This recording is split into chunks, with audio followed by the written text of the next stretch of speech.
ফোসকা পড়া হাত নিয়ে মেহবিন এক লোকমা ভাত মুখে দিতেই কেউ খাবারের প্লেট ছুঁড়ে ফেলে দিয়ে মেহবিনকে দেয়ালের সাথে চেপে ধরে।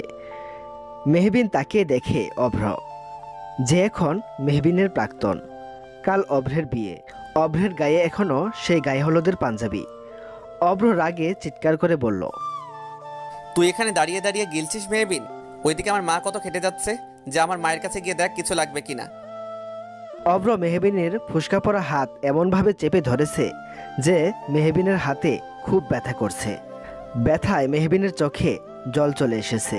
সারাদিন খাটুনি করে রাতের দিকে এক লোকমা খাবার মুখে দিতে যাচ্ছিল মেহবিন, কিন্তু অভ্রের এরূপ অপমানের বিপরীতে সে খাবারটুকু রেখেই তার খালামনির ঘরের দিকে ছুটল।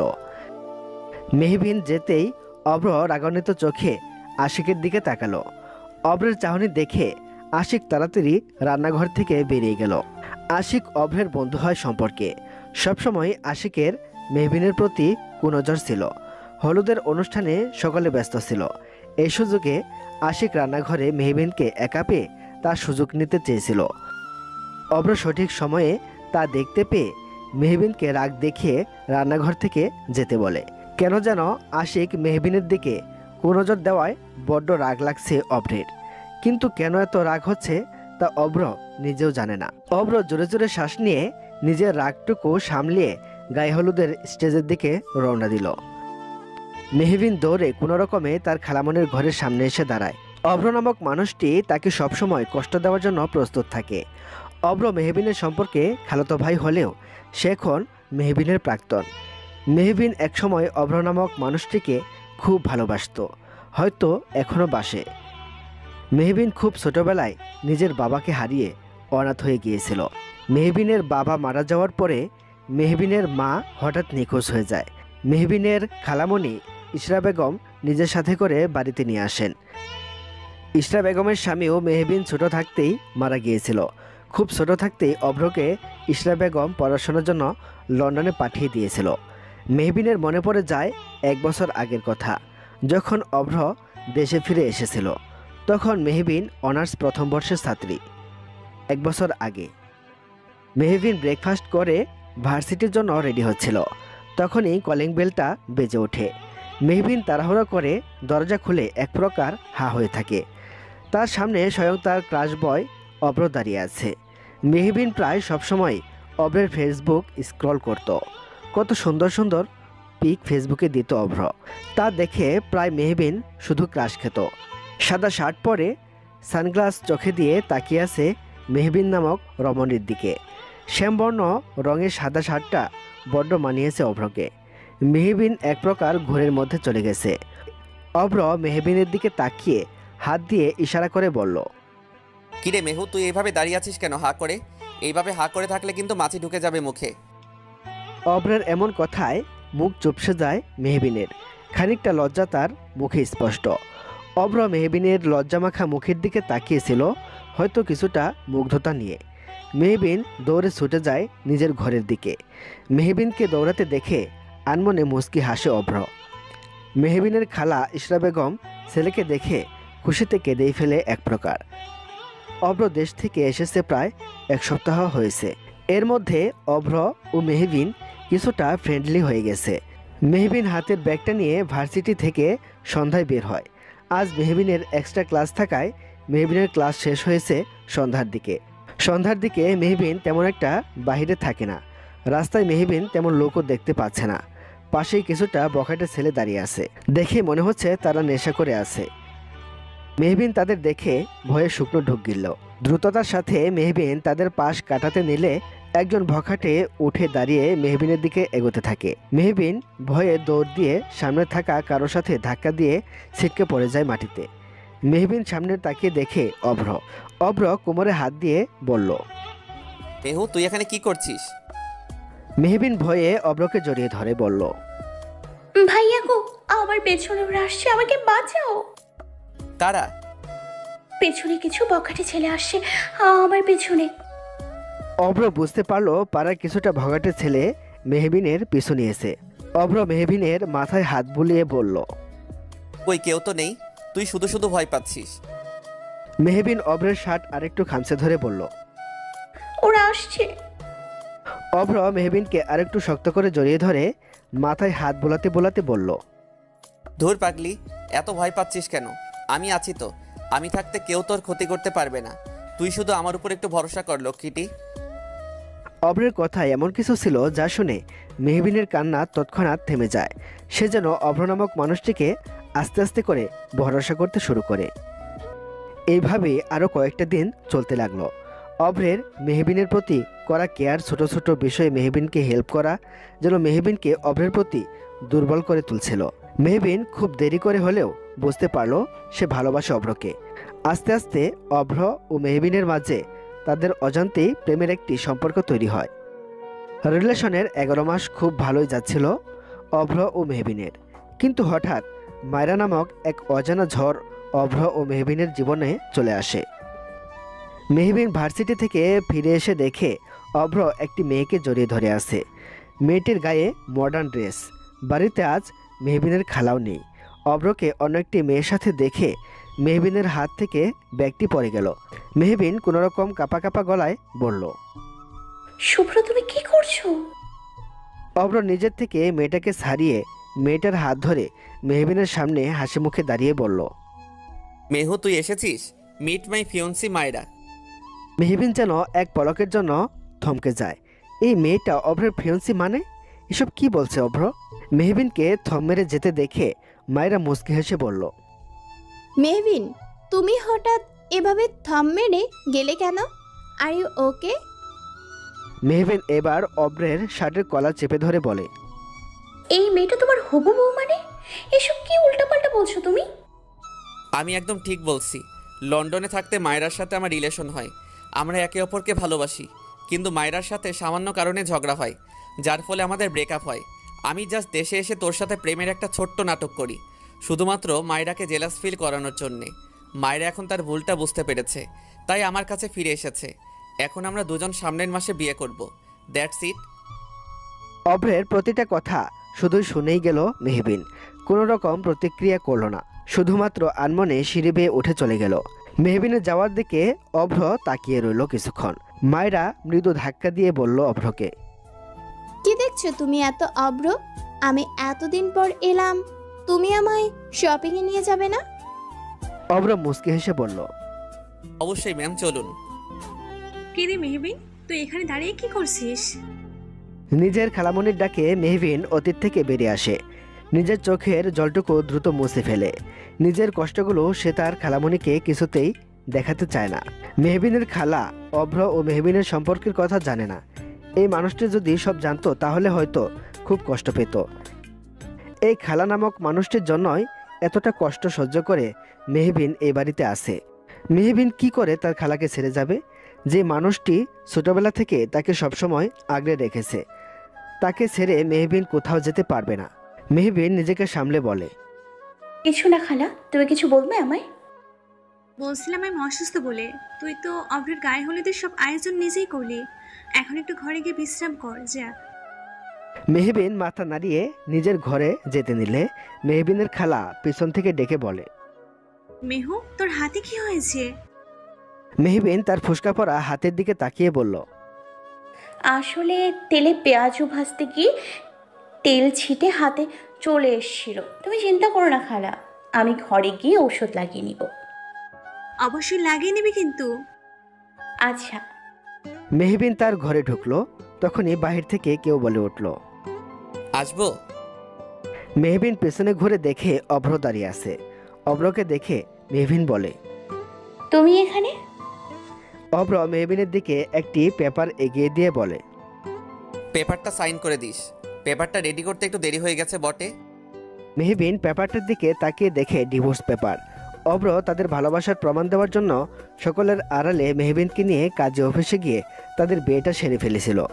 অভ্রের ভাষ্যমতে অভ্রের একটা চাকরি হয়ে গেলে বড় করে আয়োজন করে মেহবিনকে নিজের ঘরের বউ বানাবে।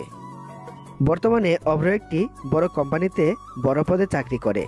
সে চাকরি পেয়ে বিয়ে করে বউ এনেছে ঠিকই, কিন্তু মেহবিনকে নয়, অন্য কাউকে। মেহবিন ডিভোর্স পেপারটার দিকে তাকালো। মেহবিনের চোখ দিয়ে নোনা জল গড়িয়ে পড়ে। মেহবিনকে ব্যবহার করার জন্যে অভ্রের বিয়ের মতো পবিত্র সম্পর্কটাকে নিয়েও নাটক করতে একটু বিবেকে বাঁধল না।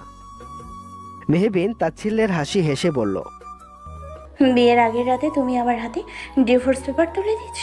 এই ডিভোর্স পেপারের আদৌ কোনো মূল্য আছে, যেখানে বিয়ের কোনো মূল্য নেই? যেই বিয়ে শুধুমাত্র আমাকে ব্যবহার করার একটা হাতিয়ার ছিল, সেই বিয়েটাকে ভেঙে ফেলার জন্য ডিভোর্সের প্রয়োজন নেই। কেননা আমাদের মধ্যে কখনো তো বিয়ের সম্পর্ক গড়েই ওঠেনি অভ্র। আমার কাছে বিয়েটা শুধুমাত্র নাটক একটা। মেহবিনের কড়া বাক্য বাণী শুনে অভ্রের মুখটা চুপসে গেল। এই বিয়ের কোনো মূল্য নেই মানে? তাদের মধ্যে বিয়েটা হয়েছে, এটা তো সত্যি কথা। হ্যাঁ, একদম চিরন্তর সত্য যাকে বলে।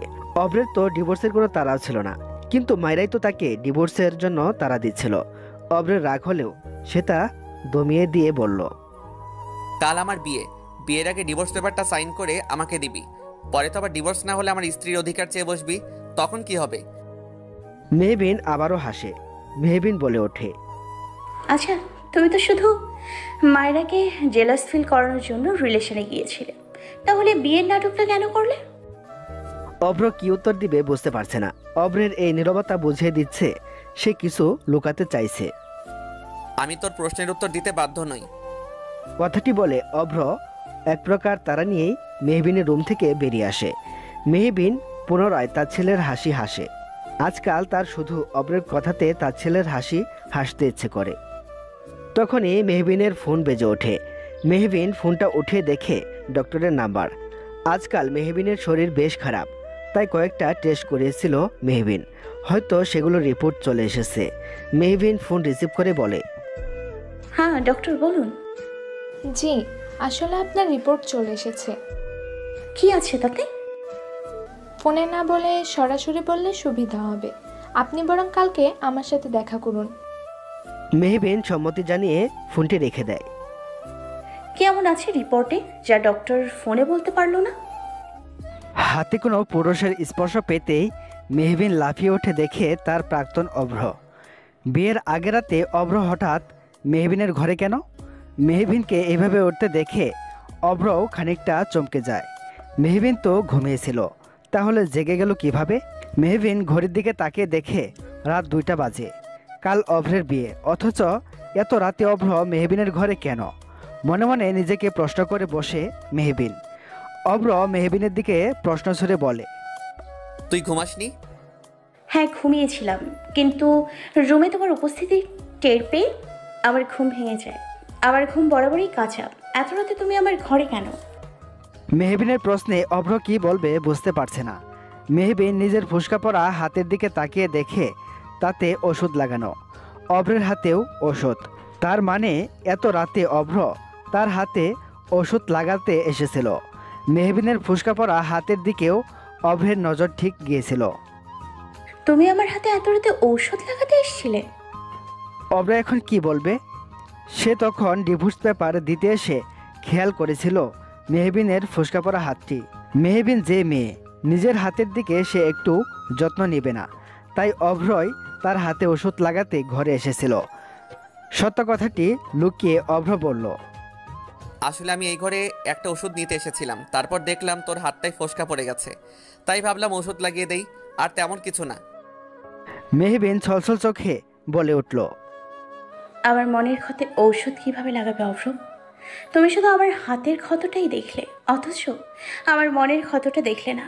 আমার মনে যে বিশাল বড় ক্ষত তুমি করে দিয়ে গেছো, সেই ক্ষতের কোনো ঔষধও যে কাজ হবে না। আমার বুকটা কতটা পড়েছে সেই খবর কি তুমি রাখো? অভ্র কিছু বলতে গিয়েও আর বলল না। মেহবিনের বাণীগুলো তার কেন যেন সহ্য হচ্ছে না। অভ্রের ফোনটা বেজে উঠল। মায়রা ফোন করেছে। মায়রা আবদার করেছে আজ সারা রাত অভ্রের সাথে লং ড্রাইভিংয়ে যাবে সে।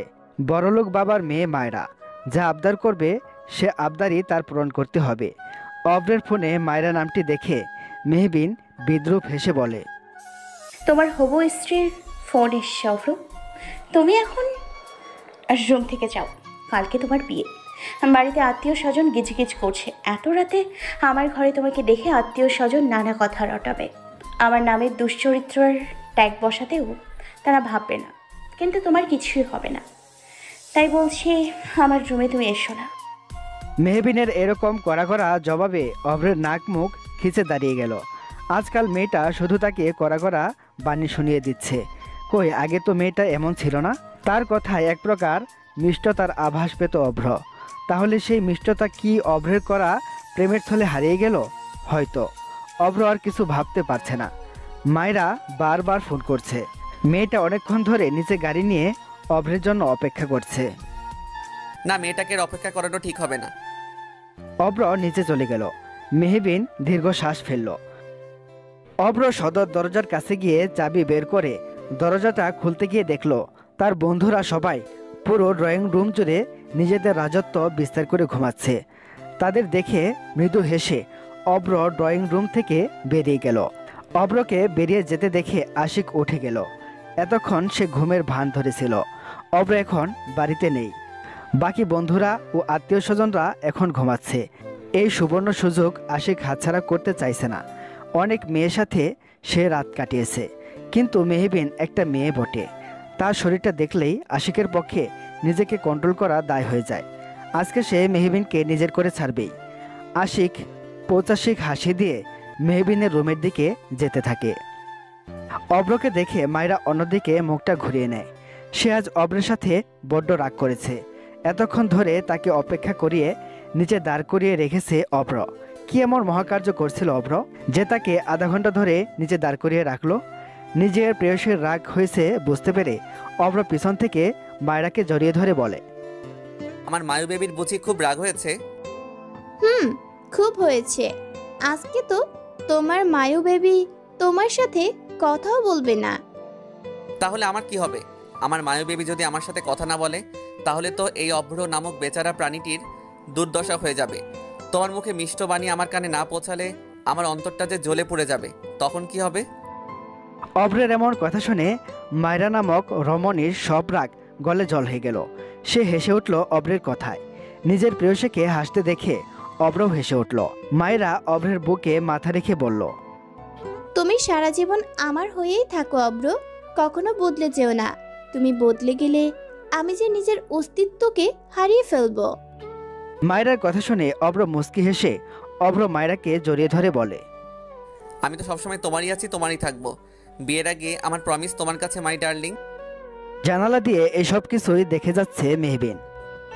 অভ্র তো এই বুকে আমাকেও জায়গা দিয়েছিল। এই বুকে আমাকেও জড়িয়ে কত শত ভালোবাসার কথা বলেছিল, কত প্রতিজ্ঞা দিয়েছিল। সেসব কি আজ মিথ্যে হয়ে গেল? সব কিছুই অভ্রের নাটক ছিল। এতটা নিখুঁতভাবে মানুষ অভিনয় করতে পারে? কই, আমি তো এই মিথ্যে অভিনয়গুলো ধরতে পারিনি। তার মানে আমি বোকা ছিলাম বলে অভ্র এতটা নিখুঁতভাবে 11টা মাস ধরে ভালোবাসার অভিনয় করে আমাকে ব্যবহার করে গেল। আচ্ছা, এই 11 মাসের মিথ্যে ভালোবাসার নাটকে অভ্রের মনে কি আমার জন্য একটুও জায়গা হয়নি? হয়তো না। মেহবিনের চোখ থেকে টপ টপ করে জল পড়তে লাগলো। চোখের জলগুলো বড্ড অবাধ্য, নিজের মতো পড়তেই থাকে। মেহবিন আকাশের পানে তাকিয়ে বলল, আচ্ছা, প্রতারকগুলো সবসময় কেন ভালো থাকে? বুঝেছি। হয়তো তারা মানুষের মন ভেঙে পৈশাচিক আনন্দ পায়, অথচ তারা যাদের মন ভেঙে চুরমার করে দেয় তারাই দিন শেষে বুকে কষ্ট নিয়ে বেঁচে থাকে। হ্যাঁ, পৃথিবীতে আজ শুধুই প্রতারকদের রাজত্ব। তারা সব সময়ই বুক ফুলিয়ে সমাজে ঘুরে বেড়ায়। মেহবিন দ্রুত নিজের চোখের জলটুকু মুছে বলে, না, আমি কিছুতেই কাঁদবো না। আমিও দেখিয়ে দিব অভ্র আহমেদকে আমিও পারি। আমিও আমার জীবনে মুভ অন করব। মেহবিন ড্রয়ার থেকে ডিভোর্স পেপারটা বের করে কলমটা হাতে নিয়ে সাইন করতে গিয়েও থেমে যায়। হাতটা প্রচণ্ড রকমের কাঁপছে তার। এই একটা সাইন বিয়ের মতো বন্ধনটাকে শেষ করে দিতে যথেষ্ট।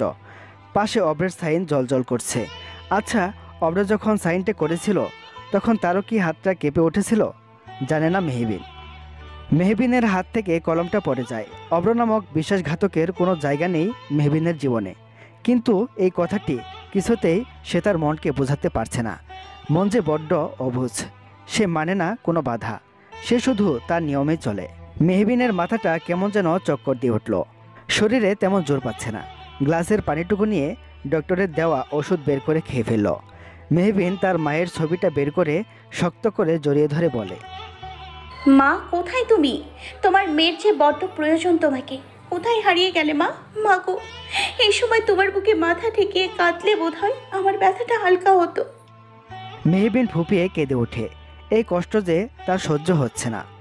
মেহবিন বিছানায় বসে পড়ল। পুনরায় ডিভোর্স পেপার হাতে নিবে, তখনই কেউ বলে উঠল। মেহরানি। কারো কণ্ঠস্বর শুনে মেহবিন পেছনে ঘুরে দেখে আশিক। এত রাতে আশিককে দেখে মেহবিন কিছুটা ভয় পায়। দ্রুত ডিভোর্সের পেপারটা লুকিয়ে ফেলে সে। আশিক শয়তানি হাসি দিয়ে মেহবিনের দিকে এগিয়ে আসছে। এদিকে অভ্র ও মায়রা গাড়িতে উঠে বসে। অভ্রের চোখ বারবার মেহবিনের জানালার দিকে যাচ্ছে। জানালাটা খুলে রাখা। সচরাচর মেহবিন ঘুমানোর সময় ঘরের জানালা খুলে ঘুমায় না। তাহলে কি মেহবিন এখনো ঘুমায়নি? অভ্রের ভাবনার মাঝেই মায়রা বলে উঠল। কি হলো অব্র? গাড়ি স্টার্ট দাও, দেরি হয়ে যাচ্ছে। ও হ্যাঁ, দিচ্ছি। অভ্র গাড়ি স্টার্ট দিতে গিয়েও কি মনে করে যেন থেমে যায়। কেমন যেন বুকে খসখস করছে অভ্রের। এমনটা হওয়ার হঠাৎ কারণ অভ্র খুঁজে পাচ্ছে না। অভ্রের হাত ধরে মেহবিন ছাদের কিনারায় নিয়ে আসে। অভ্র মেহবিনের হাত টেনে নিজের কাছে এনে রাগে চিৎকার করে বলে, তুই আমাকে কেন নিয়ে এলি? রাগে এখনও অভ্রের শরীরটা টকবক করছে। মেহবিন অভ্রের হাত ছেড়ে দূরে সরে আসে। অভ্র এখনও রাগে ফুঁসছে। মেহবিন ঠিক এখন অভ্রকে কি বলবে ঠিক বুঝতে পারছে না। মেহবিনের মনে পড়ে যায় কিছুক্ষণ আগের কথা। আশিক শয়তানি হাসি দিয়ে মেহবিনের দিকে এগোতে থাকে। মেহবিন পিছাতে পিছাতে বলে, আশিক ভাইয়া, আপনি এত রাতে আমার ঘরে এসেছেন কেন? কি চাই আপনার? আশিক মেহবিনের একেবারেই কাছে এসে বলে, কেন মেহরানি, তুমি কি বুঝো না আমার যে তোমাকে বড্ড চাই গো? আমার চোখের চাহনি দেখে কি তুমি বুঝতে পারো না? দেখো, শুধু একটা রাত তোমাকে কাছে চাই, এর বদলে তোমাকে মোটা অঙ্কের টাকা দিব। ভেবে দেখো, এই আশিকের সাথে রাত কাটানোর জন্য মেয়েরা গুড় গুড় করে, সেখানে এই আশিক নিজ থেকে তোমাকে অফার দিচ্ছে। তোমার তো খুশি থাকার কথা। অভ্রের বন্ধুর কাছ থেকে এমন কটূক্তিমূলক ঘৃণিত বাক্য শুনে মেহবিন নামক রমণী মুখ ঘুরিয়ে বলে, ছি আশিক ভাইয়া, আমি তো আপনার বোনের মতো, আর আপনি কিনা আমাকে এসব নোংরা প্রস্তাব দিচ্ছেন? এই প্রস্তাবটা দিতে আপনার বিবেকে একটুও বাঁধল না? আশিক নামক লোকটা ভয়ঙ্করভাবে হেসে ওঠে মেহবিনের কথা শুনে। তারপর চোয়াল শক্ত করে বলল, আমাকে প্লিজ এইসব বিবেকের কথা বলো না। এতদিন তো অব্রের সাথে রিলেশনে গিয়ে ঠিকই তার বিছানার সঙ্গী হয়েছ, কিন্তু অব্র শেষে কি করলো? তোমাকে কয়েকদিন ব্যবহার করে ছেড়ে দিল। আরে ডার্লিং, আমি এমন না। আমার রাতের সঙ্গী হলে আমি তোমাকে টাকায় টাকায় ভরিয়ে দিব, অব্রের মতো ছেড়ে দিব না। মেহবিন আর সহ্য করতে পারল না আশিকের এসব অসভ্যতা। সে জোরে ঠাস করে আশিকের গালে চড় বসে দিয়ে বলল, একদম অভ্রকে নিজের মতো ভাববেন না। অভ্র আর যাই হোক, যত খারাপই হোক অভ্র, কিন্তু আপনার মতো মানুষরূপী পশু না।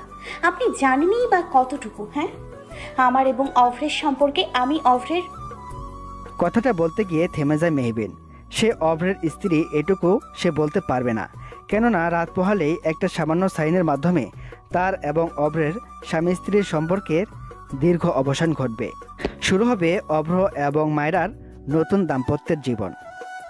এতক্ষণ ধরে খুব ভালো করে তোকে বোঝাচ্ছিলাম, এইবার দেখবি আমার আসল রূপ। আমাকে পশু বললি না, এইবার দেখ পশু কাকে বলে। আশিক মেহবিনের দিকে এগোতে নিলে মেহবিন দৌড়ে ছাদের দিকে চলে যায়। আশিকও মেহবিনের পিছনে পিছনে ছুটতে থাকে। এদিকে অভ্রকে গাড়ি থামাতে দেখে মায়রা প্রশ্ন করে বসে, কি হলো অব্র?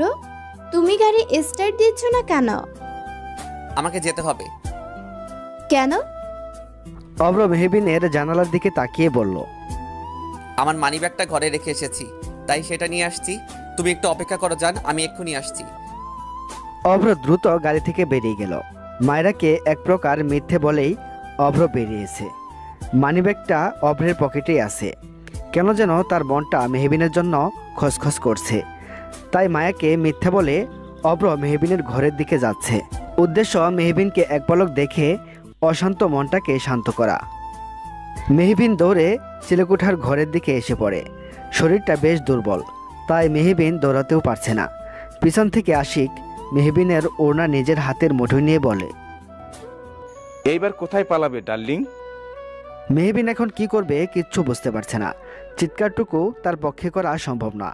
চিলেকোঠার ঘরটা বেশ কোনায় হওয়ায় এখান থেকে শব্দ বাইরে পৌঁছাবে না, কেউ শুনতে পাবে না মেহবিনের আর্তনাদ। আশিক মেহবিনের ওড়নাটা আঙুলে পেঁচাতে পেঁচাতে মেহবিনের দিকে এগোচ্ছে। মেহবিন নিজের ওড়নাটা আশিকের থেকে টেনে নিয়ে নিজেকে ঢাকার জন্য প্রচেষ্টা করে যাচ্ছে। মেহবিনের চোখে পানি চলে আসে। তাহলে কি আশিক নামক পশুর হাতে তাকে নিজেকে বিলীন করে দিতে হবে? তখন পেছন থেকে অভ্র আশিককে ঘুষি দিয়ে ফেলে দেয়। অভ্রকে দেখে যেন স্বস্তি পায় মেহবিন। অভ্র মেহবিনকে ঘরে দেখতে না পেয়ে ছেলেকোঠার দিকে এসে আশিকের করা কাণ্ডে তার মাথায় রক্ত চড়ে বসে। সে অনবরত আশিককে মেরে যাচ্ছে, মারতে মারতে অবস্থা খারাপ করে দিচ্ছে। অভ্র আশিকের নাক বরাবর ঘুষি দিয়ে বলে, তোকে আমি ওয়ার্ন করেছিলাম আশিক, তারপরে তুই মেহবিনের দিকে কুনজর দিচ্ছিস। তোর সাহস কি করে হয় মেহবিনের দিকে হাত বাড়ানোর? তোকে আজ মেরেই ফেলবো। আশিক মার খেতে খেতেই বলে, এত কিসের দরদ তোর মেহবিনের জন্য? কালকে তোর বিয়ে, আর আজ তোর প্রাক্তনের জন্য দরদ উতলে পড়ছে। তাকে মায়েরা জানে আমি তো শুধু অফার করেছি, কিন্তু এই মেয়ে নিশ্চয় রিলেশন থাকা অবস্থায় তোর সাথে ফষ্টি নষ্টি করেছে, তাই না? এই মেয়ে তো তোর সুকলট রক্ষিতা। অভ্র আশিকের কলার চেপে ধরে বলে, দেখ আশিক, মুখ সামলে কথা বল। তুই জানিস মেহবিন আমার কে? অভ্রের কথার মাঝে আশিক আবারও বলে উঠল, আগে তুই বল, কে হয় এই মেহবিন তোর, যার জন্য এত দরদ উতলে পড়ছে তোর?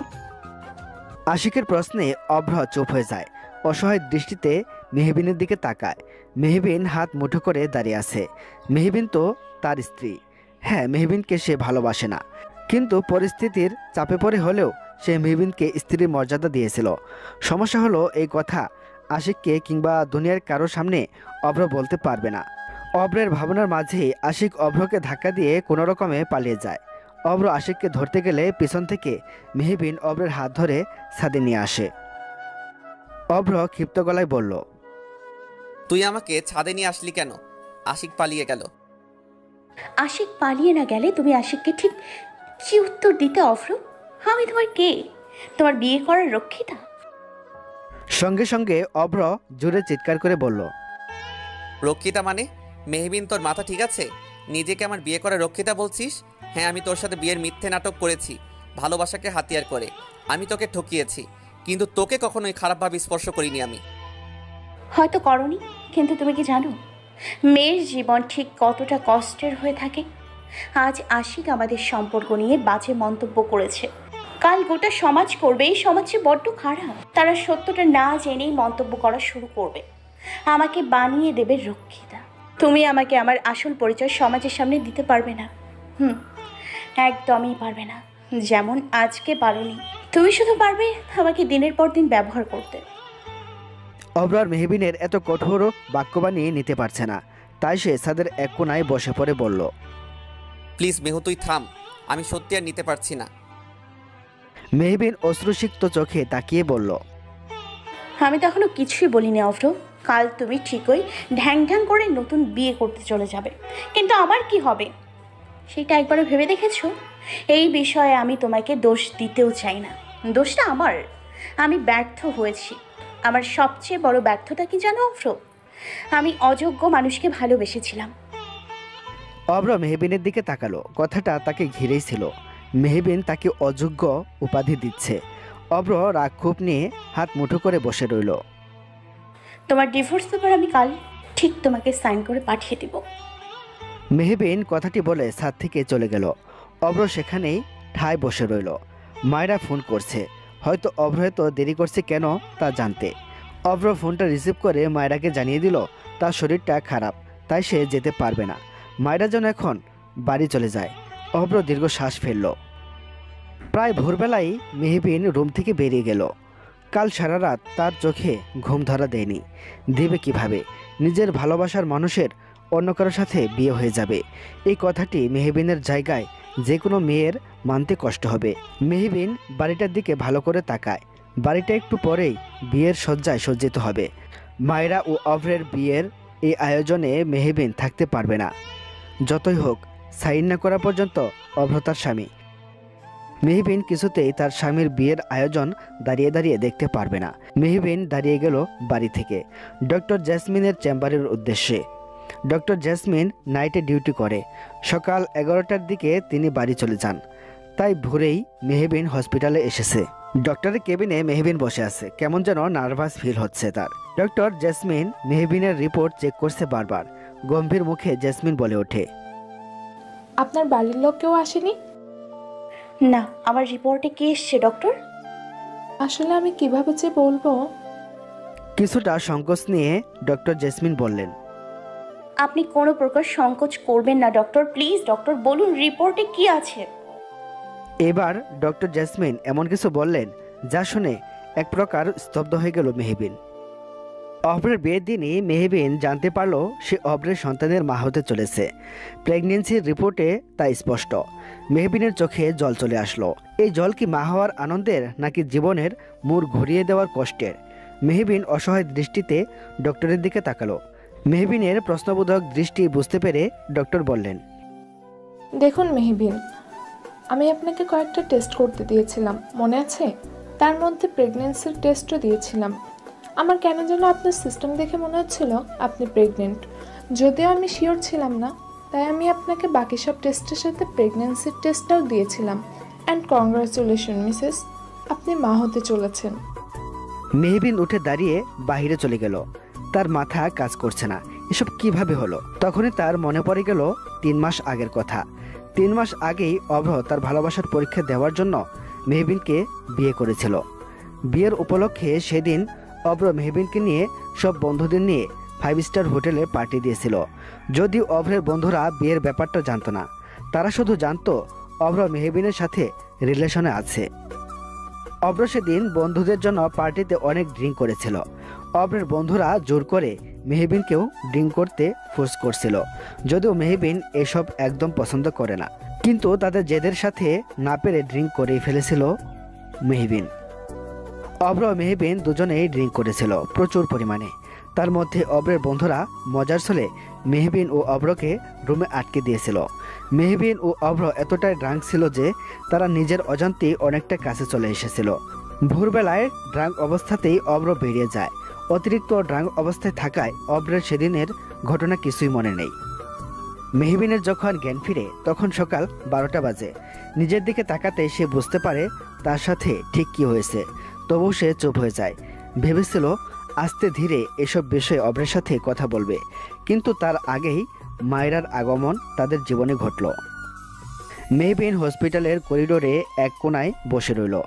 মা হওয়ার কথা জানতে পেরে যে কোনো মেয়ে খুশি হবে, হয়তো খুশিতে অনেকে কেঁদেই দিবে, কিন্তু মেহবিন খুশি হতে পারছে না। এর সবথেকে বড় কারণ হলো অভ্র। আজকে অভ্রের বিয়ে, অথচ আজকেই মেহবিন জানতে পারল সে অভ্রের সন্তানের মা হতে চলেছে। নিয়তি ঠিক কোন মোড়ে নিয়ে আসলো মেহবিনকে।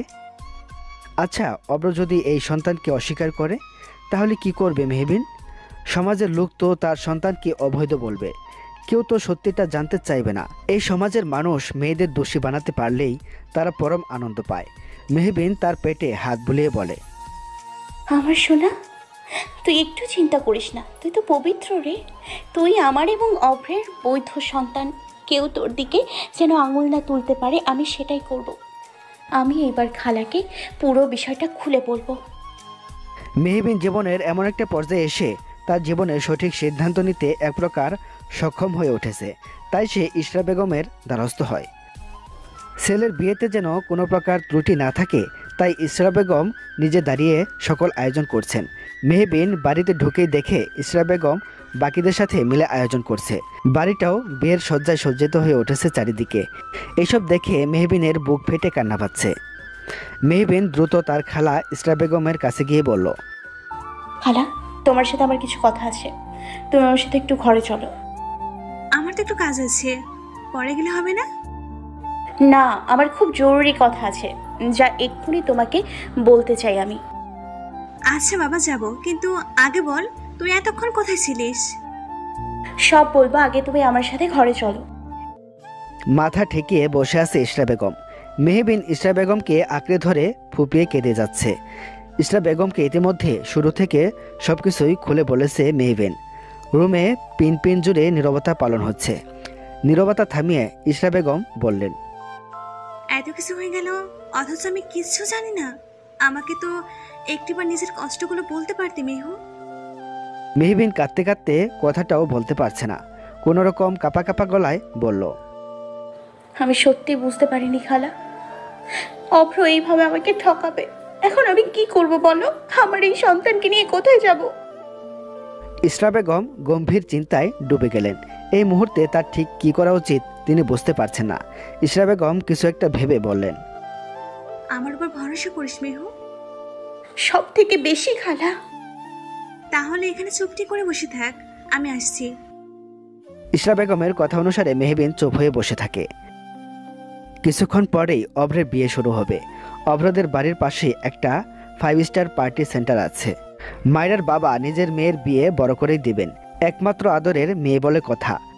শহরের অনেক সুনামধন্য ব্যক্তিবর্গরাও থাকবে, কিন্তু বিয়ে নিয়ে তেমন একটা আনন্দ অভ্রের মাঝে দেখা যাচ্ছে না। কেমন যেন একটা শূন্যতা কাজ করছে তার মধ্যে। সিগারেটটা ধরে একটা টান দেয় অভ্র। কালকে মেহুর বলার প্রতিটা কথা শুনে অভ্রের মধ্যে একটা অপরাধবোধ কাজ করছে অভ্রের। আচ্ছা, অভ্র কি একটু বেশি অন্যায় করে ফেলেছে? কিন্তু অভ্র কি করবে? তখনই অভ্রের বন্ধু আশরাফুল অভ্রের কাঁধে হাত রেখে বলল, কি ভাবছিস অব্র? তেমন কিছু না। অব্র, আমি জানি তুই মেহুর কথা ভাবছিস। দেখ অব্র, এখনো সময় আছে। মেয়েটা তোকে কিন্তু সত্যি ভালোবাসতো।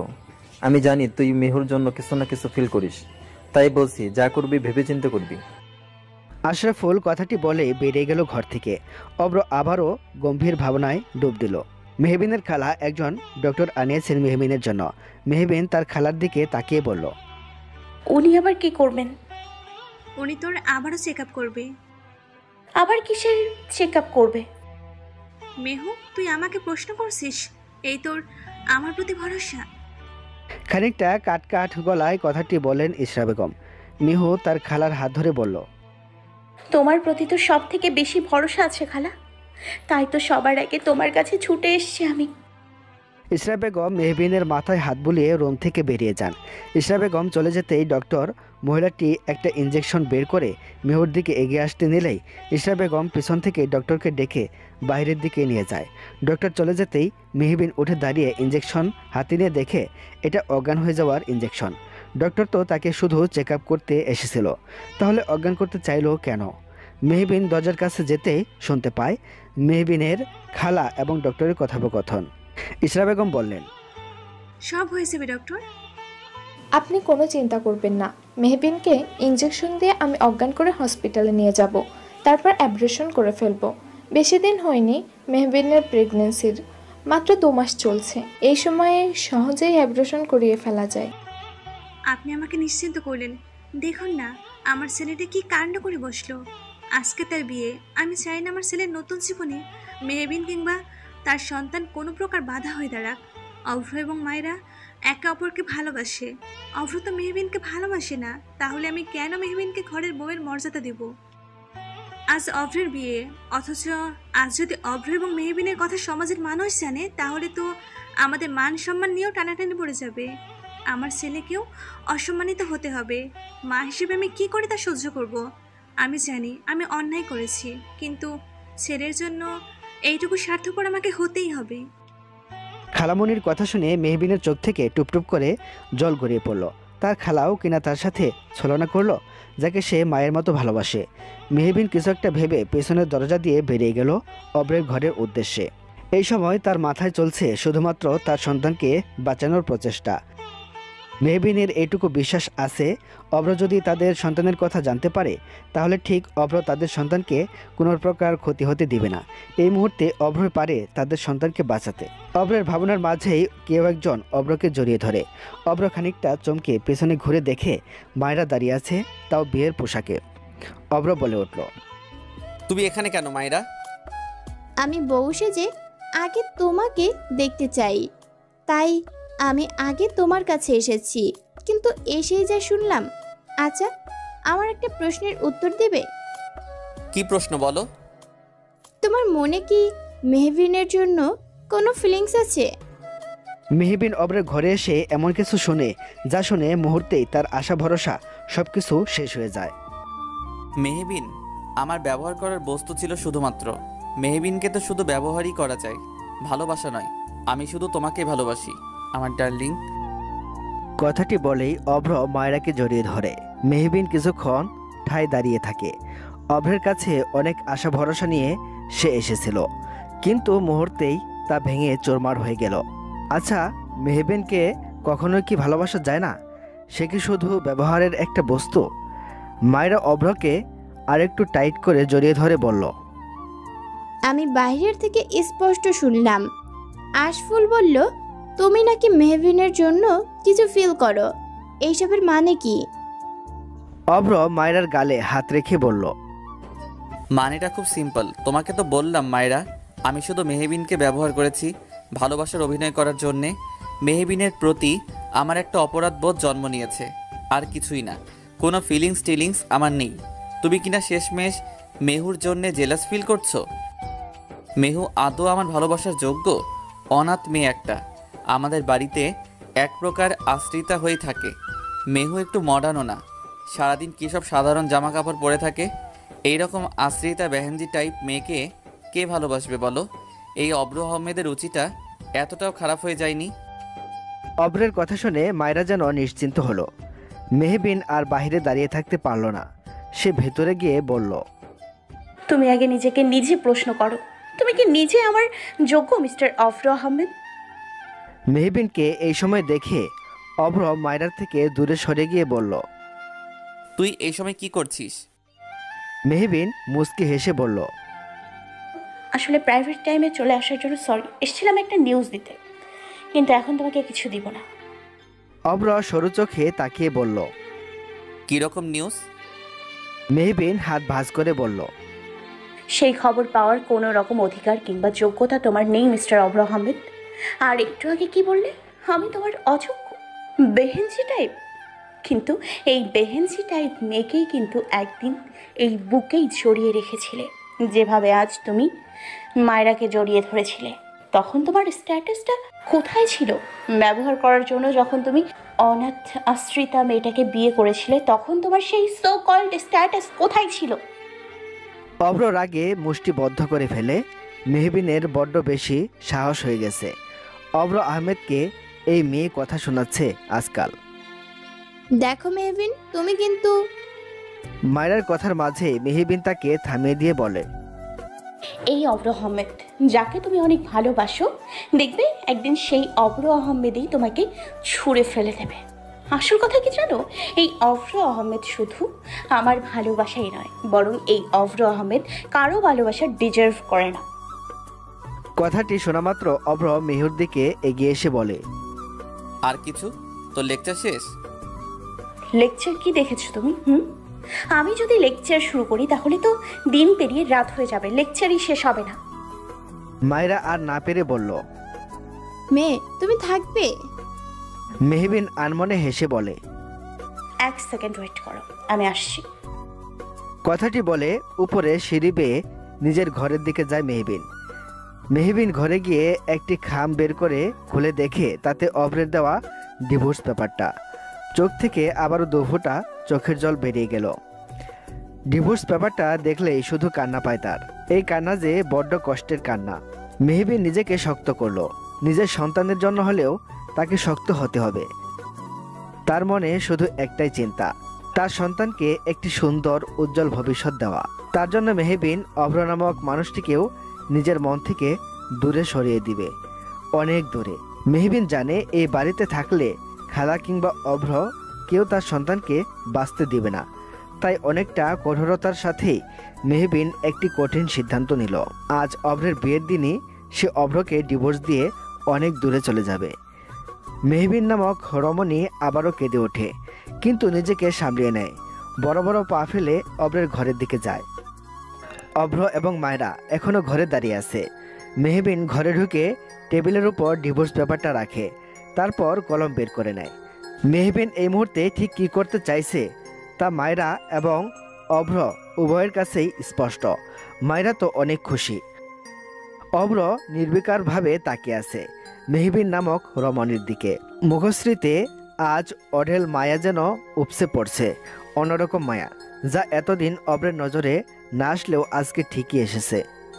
হয়তো কান্না করার ফলে এত মায়া এসেছে মেহবিনের মুখশ্রীতে। মেয়েরা কাঁদলে তাদের মুখে আশ্চর্য মায়া চলে আসে, যে মায়াকে উপেক্ষা করা বড় কষ্টসাধ্য। অব্র কিছুক্ষণ তাকিয়ে থাকে সেই মুখশ্রীতে। মেহবিন জোরে জোরে নিঃশ্বাস নিয়ে নিজের চোয়ালটা শক্ত করে অভ্রর দিকে তাকায়। সেই চাহনিতে ছিল এক রাশ ঘৃণা। অদ্ভুতভাবে এই চোখে অব্র শুধু এক মুঠো ভালোবাসা দেখতে পেত, আজ শুধুই ঘৃণা দেখতে পাচ্ছে। মেহবিন অভ্র নামক প্রতারকের দিকে তাকিয়ে নির্দ্বিধায় ডিভোর্স পেপারটায় সাইন করে দিল, সমাপ্ত করে দিল এক মিথ্যে বিয়ে ও ভালোবাসার অধ্যায়। মেহবিন ডিভোর্স পেপারটা অভ্রের দিকে এগিয়ে দিয়ে বলল, তোমার বিয়ের উপহার এটা। আজকে তোমাকে আমি আমাদের মিথ্যে বিয়ের বন্ধন থেকে ছিন্ন করে দিলাম। আশা করি এর থেকে বড় উপহার আর হতে পারে না। অভ্র নামক যুবকটি চমকায়, এত সহজেই তাদের ডিভোর্স পেপারটা হয়ে গেল। তখনই অভ্রর বন্ধু এসে বলল, কি রে অব্র, আর কতক্ষণ? বিয়ে তো একটু পরে শুরু হবে। আরে মায়েরাও আছে তো দেখি। এখন হবে আসল মজা। বর এবং বউকে নিয়ে আমরা একসাথে বিয়ের সেন্টারে ঢুকবো। বেশ মজাদার এবং অন্যরকম হবে ব্যাপারটা। মায়েরা মুচকি হেসে অভ্রের হাত ধরে বলল, চলো অব্র, এখন তো আমাদের নতুন জীবন শুরু করার পালা। আমাদের সব পথের কাঁটা তো উপরেই গেল। এইবার আমাদের জীবনে অন্য কেউ প্রবেশ করতে পারবে না। মায়েরার প্রতিটা কথাই যেন মেহবিনকে উদ্দেশ্য করে বলা। তা খুব ভালো করেই বুঝতে পারছে রমণী। সেও এবার কটাক্ষতার সুরে বলে উঠল, জানো, এইসব কথাতে আমার এখন কোনো কষ্ট হবে না। কষ্ট পেতে পেতে এখন আর সামান্য কিছুতে কষ্ট পাই না। তাই শুধু শুধু বলে লাভ নেই। যেই ভালোবাসা নিয়ে তোমার এত গর্ব, সেই ভালোবাসা আদৌ টিকবে? ভালোবাসার রং বদলায়। আজ অভ্র তোমার, আজ অভ্র তোমাকে পাওয়ার জন্য মরিয়া হয়ে উঠেছে, কিন্তু দেখবে এই অভ্রই কাল অন্য কাউকে পাওয়ার জন্য মরিয়া হয়ে যাবে। দেখবে যেই অভ্র আজ তোমাকে নিজের কাছে রাখার জন্য সব সময় চেষ্টা করছে, দেখবে এই অভ্রই তোমাকে দূরে সরিয়ে দেওয়ার জন্য সবচেয়ে প্রচেষ্টা করবে। কেননা ভালোবাসার রং বদলায়। অভ্র আহমেদ, জীবনটা সব সিঁড়ি খেলার মতো। জীবনের কোন সিঁড়িতে এসে আমরা থেমে যাব হঠাৎ করে তা কেউ জানে না।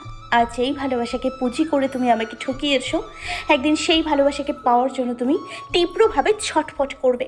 তখন হাজারো চেষ্টা করলেও ভালোবাসাটা পাবে না। তোমার জীবনে সব থাকবে, কিন্তু ভালোবাসা নয়। মেহবিনের কথাটি অভ্রের সোজা বুকে গিয়ে লাগে। তার অদ্ভুত এক কষ্ট উপলব্ধি হয়। এই, তোরা এখানে দাঁড়িয়ে আছিস কেন? বিয়ে তো শুরু করতে হবে। অভ্রের মা মিসেস ইসরা বেগম কথাটি বলে হন্তদন্ত হয়ে রুমে প্রবেশ করেন। অতঃপর মেহবিনকে দেখে অবাক হন। তার মানে মেহবিন পালিয়ে যায়নি, বরং অভ্রের কাছে এসেছে। কোনোভাবে কি মেহবিন অভ্রকে কিছু বলে দিয়েছে? ইসরা বেগমের অবস্থা বুঝে মেহবিন অভ্রের বন্ধুদের কাছে গিয়ে বলে, আচ্ছা, আপনারা এখনো দাঁড়িয়ে আছেন কেন? তাড়াতাড়ি বর এবং বউকে বিয়ের আসরে নিয়ে যান। আমিও কিন্তু এই বিয়েতে পার্টিসিপেট করব। মেহবিনের কথা শুনে সবাই আরেক দফা চমকে ওঠে। অভ্রের বন্ধুরা আর কিছু না বলে মায়েরা এবং অভ্রকে নিয়ে যায়। সবাই চলে যেতেই মেহবিন মিসেস ইসরার কাছে গিয়ে বলল, একদম চিন্তা করো না খালা, তোমার ছেলেকে আমি কিচ্ছুটি বলিনি। তোমার ছেলের মতো প্রতারকের কোনো অধিকার নেই আমাদের সন্তানের কথা জানতে পারার। আমার সন্তান শুধুই আমার, সে আমার পরিচয় বেঁচে উঠবে, কোনো প্রতারকের পরিচয় নয়। দেখ মেহবিন, তুই কিন্তু নিজের সীমা লঙ্ঘন করছিস। মেহবিন চারপাশে তাকিয়ে বলল, আস্তে খালা, চিৎকার করো না। চিৎকার কিন্তু আমিও করতে পারি। তোমাকে একটা নিউজ দেই, নিউজটা শুনলে তুমি অনেক খুশি হবে। আমি তোমার ছেলেকে ডিভোর্স দিয়ে দিয়েছি। এখন থেকে আমরা আর স্বামী স্ত্রী নই। এটা আমার বিন্দুমাত্র আক্ষেপ নেই, কেননা আমি যে ওই প্রতারকটাকে নিজের জীবন থেকে দূরে সরাতে পেরেছি, এটাই আমার সব থেকে বড় সার্থকতা। কথাটি বলে মেহবিন বিয়ের আসরের দিকে চলে যায়। কাজী সাহেব ইতিমধ্যেই সেখানে চলে এসেছেন। কাজী সাহেব পেপারসগুলো নিয়ে প্রথমে অভ্র এবং মায়রাকে দিয়ে সাইন করিয়ে নেয়। মায়রা প্রথমে সাইন করে দেয়। অভ্রের সাইন করতে গিয়ে তার এবং মেহবিনের বিয়ের কথা মনে পড়ে যায়। অভ্র মেহবিনের দিকে তাকায়। আচ্ছা, মেয়েটা এইভাবে কি করে দাঁড়িয়ে আছে? আর কেউ না জানুক, অভ্র জানে মেহবিনের কষ্ট হচ্ছে, তবুও ঠায় দাঁড়িয়ে আছে। অভ্র আর কিছু না ভেবে সাইন করে ফেলে। অতঃপর কাজী সাহেব প্রথমে অভ্রকে কবুল বলতে বলেন। অভ্র কিছুক্ষণ চুপ থাকে। মেহবিনের কষ্ট হলেও সে ঠায় দাঁড়িয়ে আছে। এই একটিমাত্র কবুলের মাধ্যমে সে এবং অভ্র বিয়ে নামক বন্ধনে আবদ্ধ হয়েছিল। সে বিয়ে অবশ্য এখন ভেঙে গেছে। এখন আবারও সেই কবুল শব্দের মাধ্যমেই অভ্র এবং মায়রা বিয়ের মাধ্যমে নতুন জীবন শুরু করবে। কথাগুলো ভাবতেই মেহবিনের চোখে জলে ভরে ওঠে। তবুও সে আজকে দাঁড়িয়েই থাকবে। মেহবিন খুব ভালো করেই বুঝতে পারছে তার দাঁড়িয়ে থাকার কারণে অভ্রের প্রচণ্ড অস্বস্তি হচ্ছে। তাই তো মেহবিন দাঁড়িয়ে আছে। অভ্র তার পাশে বসে থাকা মায়রার দিকে তাকায়। হ্যাঁ, এই মায়রাকেই অভ্র অনেক ভালোবাসে, যার পাশে অভ্রকে সবথেকে বেশি মানায়। মেহবিন কখনো তার যোগ্য ছিল না। অভ্র কবুল বলে ফেলল। সবাই আলহামদুলিল্লাহ বলল। মেহবিন নিজের চোখের পাশে লেপ্টে থাকা জলটুকু মুছে অভ্র এবং মায়রার কাছে গিয়ে বলল, অভিনন্দন নব দম্পতিকে। খুব সুখী হও তোমরা। যদিও তোমাদের কপালে সুখ আছে কিনা তা নিয়ে আমার যথেষ্ট সন্দেহ আছে। এই মেয়ে, তুমি কি বলতে চাইছো? মায়রা ক্ষিপ্ত গলায় কথাগুলো বলল। মেহবিন মুচকি হেসে বলল, তা না হয় সময়ের উপর ছেড়ে দিই। ঠিক আছে, আসছি। ভালো থেকো সবাই। আল্লাহ হাফেজ। কথাটি বলে এক প্রকার ছুটে বেরিয়ে গেল মেহবিন। মেহবিনের কথার মানে বুঝতে অসুবিধা হলো না অভ্রের। তার মানে মেহবিন চলে যাচ্ছে এই বাড়ি ছেড়ে, তাদের থেকে অনেকটা দূরে। অভ্রের বুকটা ধক করে ওঠে। অভ্র উঠে দাঁড়িয়ে চলে যেতে নিলে পিছন থেকে তার মা তার হাত ধরে বলে, কোথায় যাচ্ছ তুমি? মা, মেহু চলে যাচ্ছে। যাক, তোমাকে এত ভাবতে হবে না। তুমি এখন মায়রাকে নিয়ে ভাবো। মায়ের কথায় অভ্র দমে গেল। রাস্তায় এলোমেলোভাবে হেঁটে যাচ্ছে মেহবিন। কোথায় কার কাছে যাবে মেহবিন জানে না। এই বিরাট ঢাকা শহরে তার তো কেউ নেই। মেহবিন শুধু এটাই জানে তাকে অনেক দূরে যেতে হবে, অভ্রের থেকে অনেক দূরে, যেখানে মেহবিন এবং তার সন্তান ভালো থাকবে। সকাল থেকে কিছু না খাওয়ার জন্যে মেহবিনের শরীরটা প্রচণ্ড দুর্বল। ঠিকমতো হাঁটতেও পারছে না, মাথা ঘোরাচ্ছে। সামনে একটি বিশাল গাড়ি মেহবিনের দিকেই এগিয়ে আসছে। গাড়িটা একটু এগোলেই হয়তো মেহবিনকে ধাক্কা দিয়ে চলে যাবে। রাস্তার লোকেরা গাড়ির সামনে থেকে মেহবিনকে সরে যেতে বলেছে, কিন্তু মেহবিন পারছে না। হাঁটার শক্তিটুকু সে পাচ্ছে না। তাহলে কি এখানেই শেষ হয়ে যাবে তার এবং তার সন্তানের জীবনের অধ্যায়? মেহবিন কি সঠিক সিদ্ধান্ত নিল? চোখ খুলে নিজেকে হসপিটালের বেডে আবিষ্কার করে মেহবিন। হাতে কোনো পরিচিত পুরুষের স্পর্শ পেতেই মেহবিন লাফিয়ে উঠে দেখে তার সুখ দুঃখের একমাত্র সাথী, তার প্রাণপ্রিয় বন্ধু আরিয়ান দাঁড়িয়ে আছে। আরিয়ানকে দেখে মেহবিন নিজেকে আর নিয়ন্ত্রণ করতে পারে না। কেঁদে উঠে তার বন্ধু আরিয়ানকে জাপটে ধরে। বোনের সমতুল্য প্রাণপ্রিয় বেস্ট ফ্রেন্ডকে এইভাবে কাঁদতে দেখে আরিয়ানের বুকেও ভীষণ কষ্ট শুরু হয়। তার নিজের কোনো বোন নেই। মেহবিনকে সেই জায়গাটুকু সে দিয়েছিল। সবসময় মেহবিনের মুখশ্রীতে অদ্ভুত এক হাসি ঝুলে থাকত। আজ সেই মুখশ্রীতে কান্নার আভাস, যা সহজে মেনে নিতে পারছে না আরিয়ান। আরিয়ানের সাথে মেহবিনের পরিচয় হয় চট্টগ্রামে। মেহবিন 2 বছরের জন্য চট্টগ্রাম শিফট হয়ে গিয়েছিল। চট্টগ্রামের একটি স্বনামধন্য কলেজে সে চান্স পেয়েছিল। খালাকে ছাড়াই একা সেখানে একটি হোস্টেলে থাকতে তার কিছুটা প্রবলেম হয়েছিল। কলেজের প্রথম দিনে সে খুব তাড়াহুড়ো করে বেরিয়ে যেতে নিলে কারো গাড়ির সাথে ধাক্কা লেগে তার হাতে থাকা সব বই পড়ে যায়। মেহবিনের সাথে ধাক্কা লেগে যাওয়ায় গাড়িটির মালিক গাড়ি থেকে বেরিয়ে মেহবিনকে কোনোরকম সরি বলে। মেহবিন তার সামনে থাকা লোকটার দিকে তাকিয়ে দেখে একজন লম্বাটে ছেলে, দেখতে বেশ সুদর্শন। উজ্জ্বল শ্যামবর্ণের ছেলেটির গায়ে ডক্টরের অ্যাপ্রন ছিল। গলায় ঝুলছিল একটি মেডিকেল কলেজের আইডি কার্ড। দেখে মনে হচ্ছিল মেডিকেলের স্টুডেন্ট। মেহবিন কিছু বলবে তার আগেই ছেলেটি তাকে থামিয়ে দিয়ে বলে, হ্যালো, আমি আরিয়ান হাসান তালুকদার। আপনি আমাকে বকাবকি দেওয়া শুরু করবেন তার আগে আমি আমার ইন্ট্রোটা দিয়ে দিই। আমি আমাদের কলেজের ক্রাশ বয়। জানেন, মেয়েরা ঘন ঘন ক্রাশ খায়। আমি আবার বকা খেতে অভ্যস্ত নই, তাই আমাকে বকা দিবেন না। ভুল মানুষ মাত্রই হয়, আফটার অল আমিও মানুষ। বুঝেছেন নাকি ব্যাপারটা? আচ্ছা, যাই হোক, আপনি উঠুন। আরিয়ান মেহবিনের দিকে হাত বাড়িয়ে দিল। মেহবিন থম মেরে রইল। ছেলেটাকে তাকে কিছু বলার সুযোগই দিল না। তার আগেই নিজের রেডিও শুরু করে দিল। মেহবিন আরিয়ানের হাত ঝাঁটি মেরে সরিয়ে দিয়ে নিজে উঠে দাঁড়িয়ে বলল, নো থ্যাঙ্কস। মেহবিন ব্যাগটা নিয়ে উল্টো পথে হাঁটা ধরলে পিছন থেকে আরিয়ান মেহবিনের কাছে এসে বলে, এই যে ম্যাডাম, রেগে গেলেন তো হেরে গেলেন। Don't be panicked. দেখুন, এমনিতেও আপনার জন্য আজকে আমার বড্ড লেট হয়ে গেছে। তার মধ্যে আপনি আমাকে আরো লেট করিয়ে দিচ্ছেন। শোন বলছি। Little miss, don't be hyper. আপনাকে দেখেই মনে হচ্ছে আপনি নতুন এসেছেন চট্টগ্রামে, কাউকে তেমন একটা চেনেন না। আচ্ছা, নো প্রবলেম, আপনি আমার গাড়িতে উঠুন, আমি আপনাকে পৌঁছে দেবো। আমি অপরিচিত কারোর গাড়িতে উঠি না। আরিয়ান হেসে বলে, লিটল মিস, জন্মের পর থেকে আমাদের আশেপাশের মানুষগুলো কিন্তু আমাদের কাছে কিছুটা অপরিচিত ছিল। তারপর আস্তে ধীরে তারা আমাদের আপনজন হয়ে ওঠে। আমরা কেউ আগে থেকে পরিচিত থাকি না, অপরিচিত মানুষরা এরকম পরম পরিচিত হয়ে ওঠে। আমার না কোনো বোন নেই, অন্তত বড় ভাই হিসেবে আপনি আমার গাড়িতে উঠতে পারেন। আমি কিন্তু অতটা খারাপ নই মিস। আরিয়ানের বলা কথাটি কেন যেন মেহবিনের বেশ ভালো লাগলো। না চাইলেও সে আরিয়ানের গাড়িতে উঠেছিল। সারা রাস্তা জুড়ে আরিয়ান এক প্রকার গল্প জুড়ে দিয়েছিল মেহবিনের সাথে, যেন একমাত্র এই মেয়েকেই সে সব বলতে পারে। মেহবিনও সব শুনে যাচ্ছিল। ছেলেটা বেশ মিশুকে, অল্প সময়েই সবাইকে আপন করে নিতে পারে। আরিয়ানের পরিবারবর্গ ঢাকায় থাকে। আরিয়ানের বাবাও একজন স্বনামধন্য ডক্টর। আরিয়ান শুধুমাত্র ডাক্তারি পড়তে চট্টগ্রামে এসেছে। এইভাবে দিনের পর দিন মেহবিন এবং আরিয়ানের আরও ভালো বন্ধুত্ব হয়ে গিয়েছিল। আরিয়ান মেহবিনকে এক প্রকার তার বোনের মতো আগলে রাখত। মেহবিনের কলেজে পড়ার শেষে ঢাকার ভার্সিটিতে পড়তে চলে গেলে আরিয়ানের সাথে তার যোগাযোগ বিচ্ছিন্ন হয়ে যায়।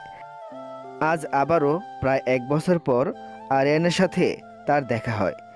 আজকে মেহবিন এক প্রকার ভাগ্যবশত দেখা হয়ে যায় আরিয়ানের সাথে। মেহবিনের দিকে এগিয়ে আসা গাড়িটি ছিল আরিয়ানের। গাড়িটা এত কাছে আসায় খানিকটা ভয়েই মেহবিন অজ্ঞান হয়ে যায়। গাড়ি থেকে আরিয়ান নেমে এসে মেহবিনকে দেখে চমকে ওঠে। সে আর কিছু না ভেবে মেহবিনকে তার হসপিটালে নিয়ে আসে, যেখানে তার চেম্বার রয়েছে। আরিয়ান এবার মেহবিনকে কোনোরকম সামলিয়ে বলে ওঠে, মেহু, তোর হঠাৎ এরকম অবস্থা কেন? প্রায় 1 বছর ধরে তোর সাথে আমার কোনো যোগাযোগ নেই। তোর ফেসবুক আইডিটাও ডিঅ্যাক্টিভ হয়ে রয়েছে। এভাবে রাস্তা কি করছিলি তুই? এই 1 বছরে অনেক কিছু হয়ে গেছে রে আরিয়ান। কি হয়েছে? আরিয়ান, আমি প্রেগনেন্ট। নির্লিপ্ত কণ্ঠে মেহবিন বলে ওঠে। আরিয়ান দাঁড়িয়ে বলে, হোয়াট? এদিকে অভ্র বাসরাতে এসে দেখে মায়েরা ঘরে নেই, হয়তো ওয়াশরুমে গিয়েছে। অভ্র আয়নার সামনে দাঁড়িয়ে নিজের গায়ের পাঞ্জাবিটা খুলতে শুরু করে দেয়। আজ সে মায়েরাকে পেয়েছে ঠিকই, কিন্তু বুকে এক অদ্ভুত শূন্যতা কাজ করছে অভ্রের। সেই শূন্যের উৎস কি মেহবিন নিজেই? অভ্রের মাথাটা ব্যথা করছে প্রচুর। মেহবিন কোথায় গেল? এই ঢাকা শহরে মেয়েটার তো কেউ নেই। যদি মেহবিনের কোনো বিপদ হয়? নানা বাজে চিন্তা অভ্রের মাথায় ঘুরপাক খাচ্ছে। অভ্রের ভাবনার মাঝেই তোয়ালে দিয়ে চুল মুছতে মুছতে মায়রা নামক রমণী রুমে প্রবেশ করে, যাকে দেখে কিছুক্ষণের জন্য ঠায় দাঁড়িয়ে থাকে যুবকটি। রমণীর পা থেকে মাথা পর্যন্ত অভ্র চোখ বোলায়। ছোট্ট একটা মিনি স্কার্ট পরে দাঁড়িয়ে আছে মায়রা। অভ্র ঘুর লাগা চাহনিতে মায়রার দিকে এগিয়ে আসে। এই মুহূর্তে মায়রা রূপের মোহে পড়ে সে মেহবিন নামক চ্যাপ্টারটাকে বন্ধ করে রাখে। অভ্র মায়রার ঠোঁটে আলতো করে শুয়ে বলে, কিছু দেখতে পারছো ডার্লিং? মায়রা অভ্রের কাঁধে হাত রেখে ঠোঁট টিপে হেসে বলে, দেখতে পাচ্ছি তো, প্রখর নেশা। তোমাকে ঘিরেই রয়েছে সেই নেশা, তোমাকে কাছে পাওয়ার নেশা। ফিসফিস করে কথাটি বলেই অভ্র মায়রাকে কোলে করে এগিয়ে নিয়ে যায় বিছানার দিকে। মায়রা অভ্রকে শক্ত করে জড়িয়ে ধরে আছে। সকল আলো আস্তে আস্তে নিভে যায়।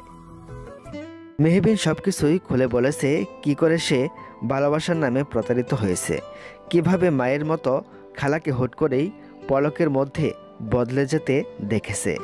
যদিও মেহবিন তার প্রাক্তন স্বামীর নাম একবারও উচ্চারণ করেনি। মেহবিন ইচ্ছে করেই অভ্রের নামটি প্রকাশ করেনি আরিয়ানের কাছে। সে চায় না তার প্রাক্তন স্বামীকে কেউ চিনুক। অভ্রকে আর কিছুতেই তার জীবনে জড়াতে চায় না সে। মেহবিন শক্ত গলায় বলল। আরিয়ান চুপচাপ শুনতে লাগলো মেহবিনের কথাগুলো, অতঃপর বলল, ভুল মানুষকে বারবার বিশ্বাস করাটাও আমাদের নিজেদের একটা দোষ।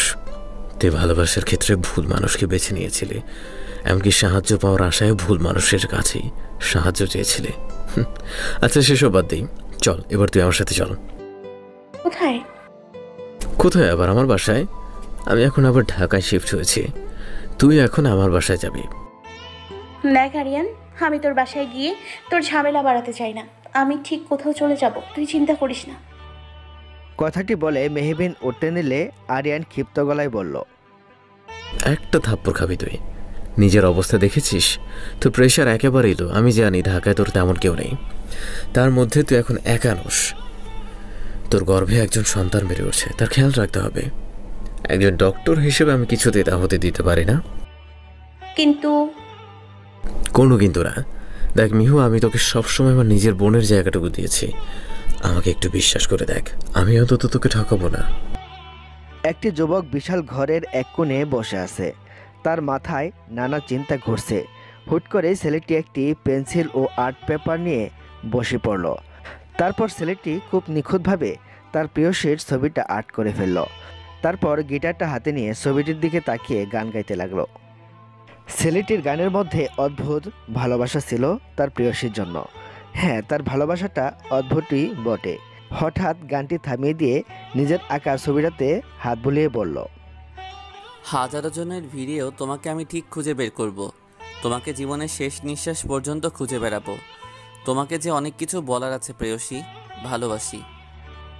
ছেলেটির কথার মাঝেই তার ফোনে টুংটাং শব্দ শুরু হলো। ছেলেটি ফোনটা হাতে নিয়ে এমন কিছু দেখলো যা দেখেই ছেলেটির মুখে অজান্তেই হাসি ফুটে উঠল।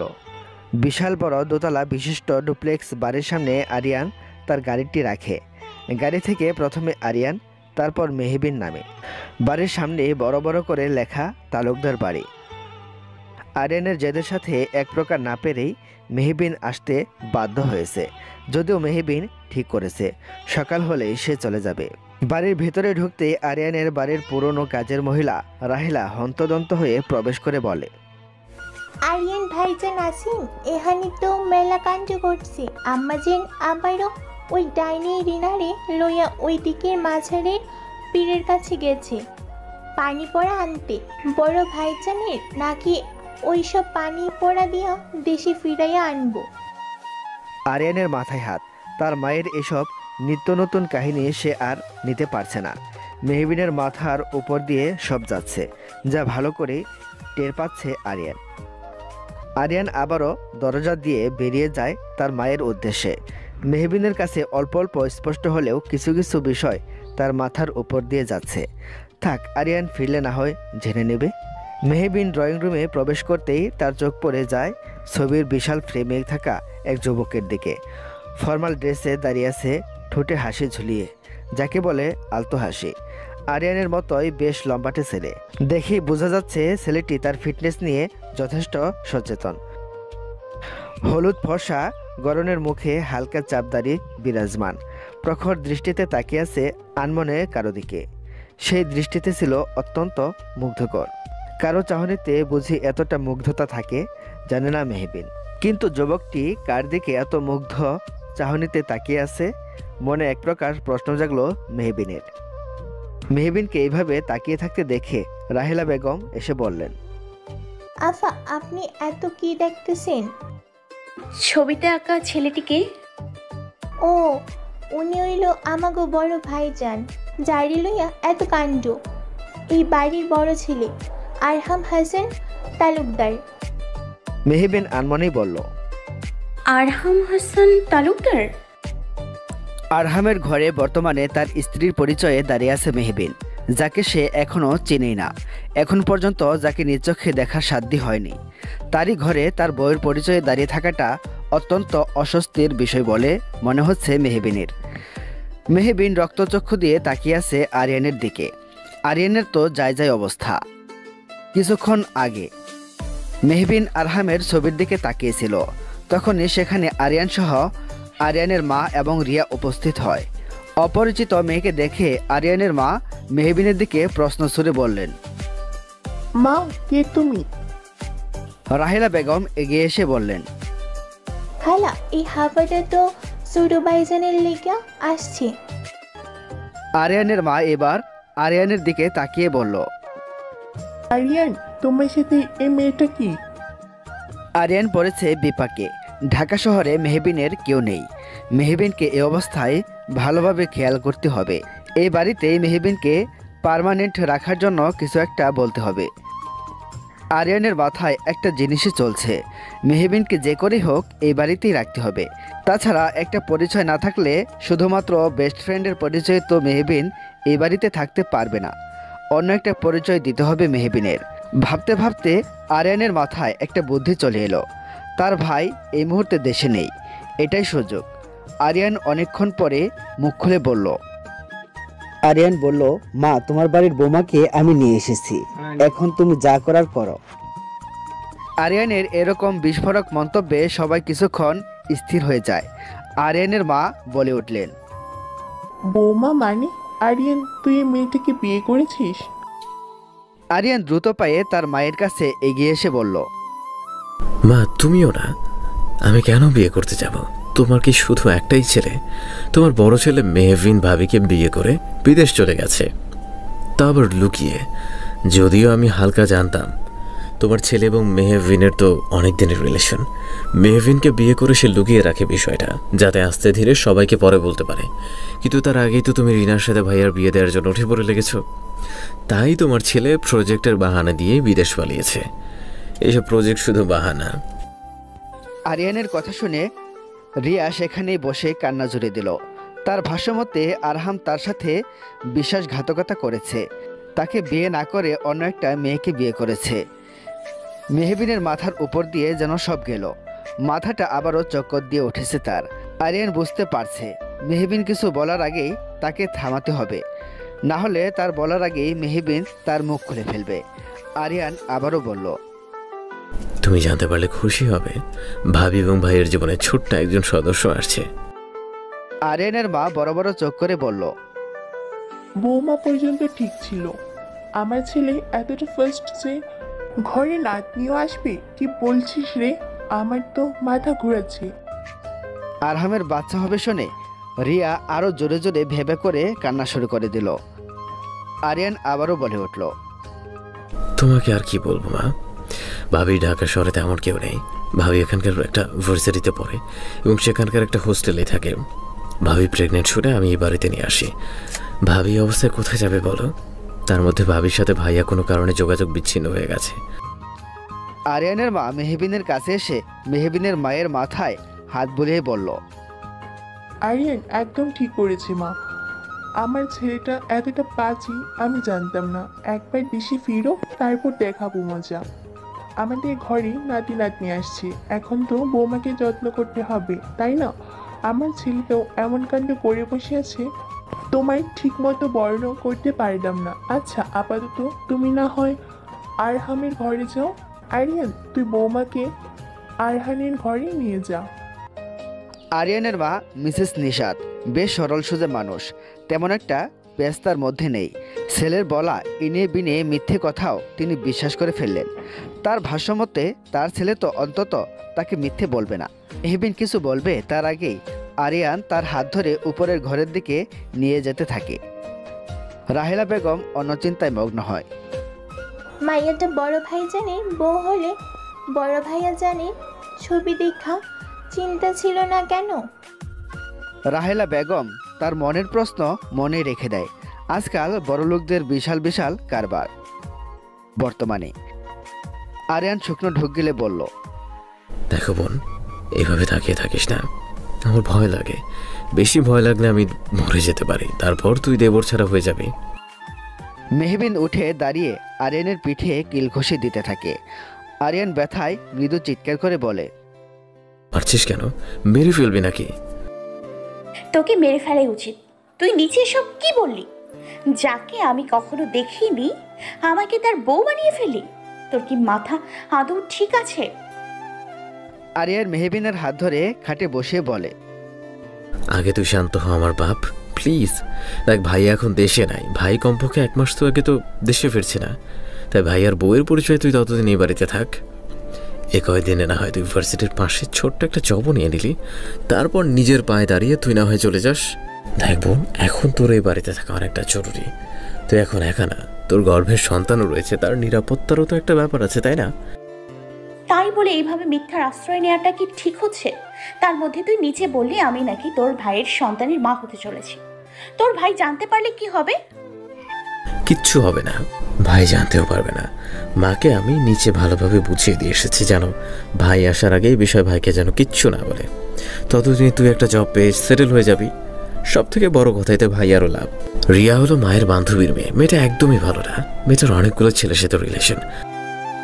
আমার মা বেশি সহজ সরল, তাই আমার মাকে পটিয়ে রিয়ার মা আমার ভাইয়ার সাথে রিয়াকে বিয়ে দিতে চায়। তাই তো ভাইয়া নিউ ইয়র্ক চলে গেছে প্রজেক্টের নাম করে। আমাদের এই ছোট্ট প্ল্যানের জন্য রিয়া নামক অদ্ভুতটাও ভাইয়ার ঘাড় থেকে সরে যাবে।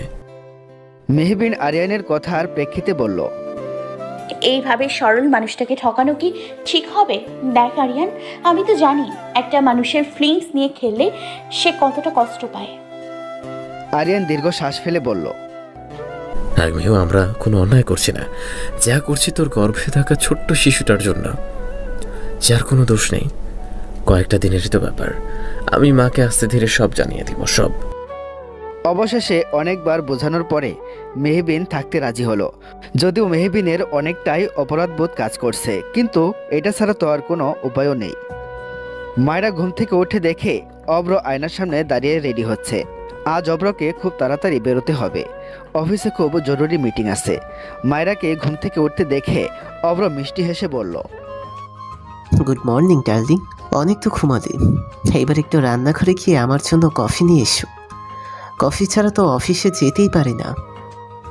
মায়েরা চট করে বলে উঠল, আমি সবেমাত্র ঘুম থেকে উঠলাম, আমি এখন কফি বানাতে পারবো না।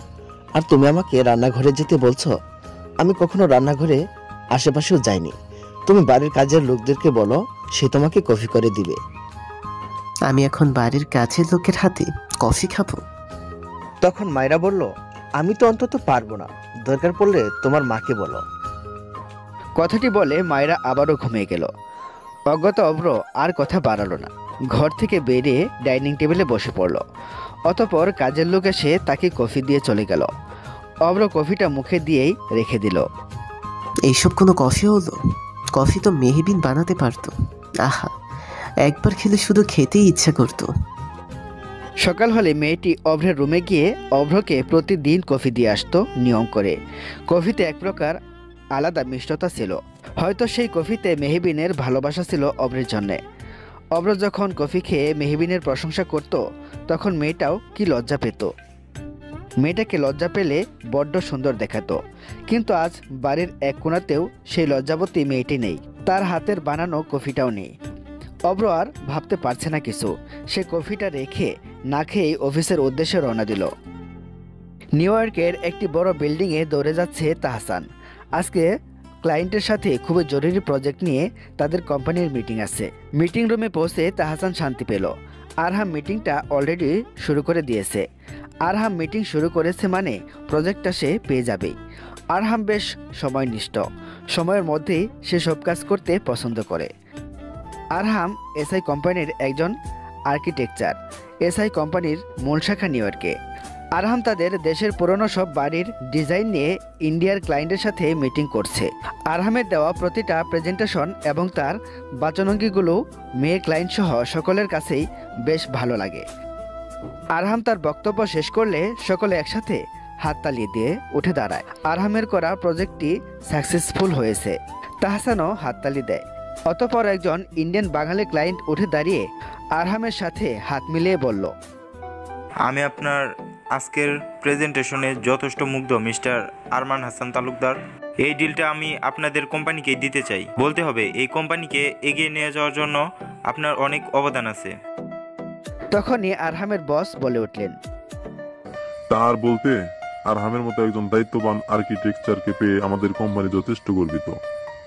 আপনি জানলেও খুশি হবেন, আরহাম আমাদের কোম্পানির নেক্সট এমডি হতে চলছে, মিস্টার বিশ্বাস। মিস্টার বিশ্বাস আরহামের দিকে তাকিয়ে বলল, বাহ, খুব ভালো খবর। আমার তো মনে হয় আরহাম এই জায়গাটা ডিজার্ভ করে। বলতে গেলে আরহাম তার কাজের দ্বারাই এই পর্যায়ে এসেছে। আরহাম মিষ্টি হেসে বলল, স্যার আমি জাস্ট আমার কর্তব্য করেছি, তেমন কিছুই না। স্যার আপনি একটা কথা বেশ বলেছেন, ডিজার্ভ জিনিসটা কিছু কিছু সময় কেড়ে নিতে হয়, এক প্রকার নিজের কাছের মাধ্যমেই।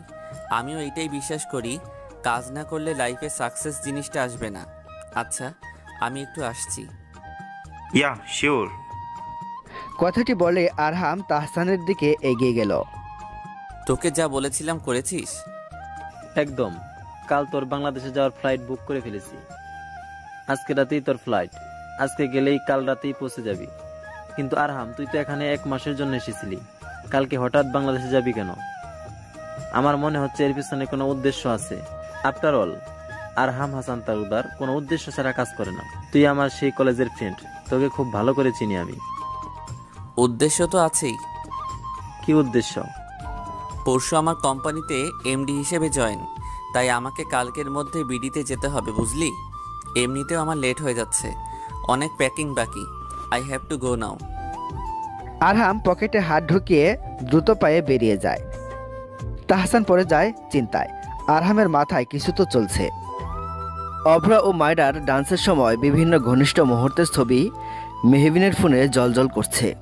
নিজের প্রাক্তন স্বামীর সাথে তার বর্তমান স্ত্রীর এতটা ঘনিষ্ঠ মুহূর্তের ছবি দেখে কোনো মেয়েই হয়তো নিজেকে ঠিক রাখতে পারবে না, যেমন মেহবিন এখন পারছে না। রাতের দিকে আরিয়ান ও তার মায়ের সাথে মেহবি ডিনার করে আরহামের ঘরে চলে আসে। আরিয়ানের মা বেশ যত্ন করে মেহবিনকে খাইয়ে দিয়েছিল। তখন মেহবিনের চোখ ছলছল করে উঠেছিল।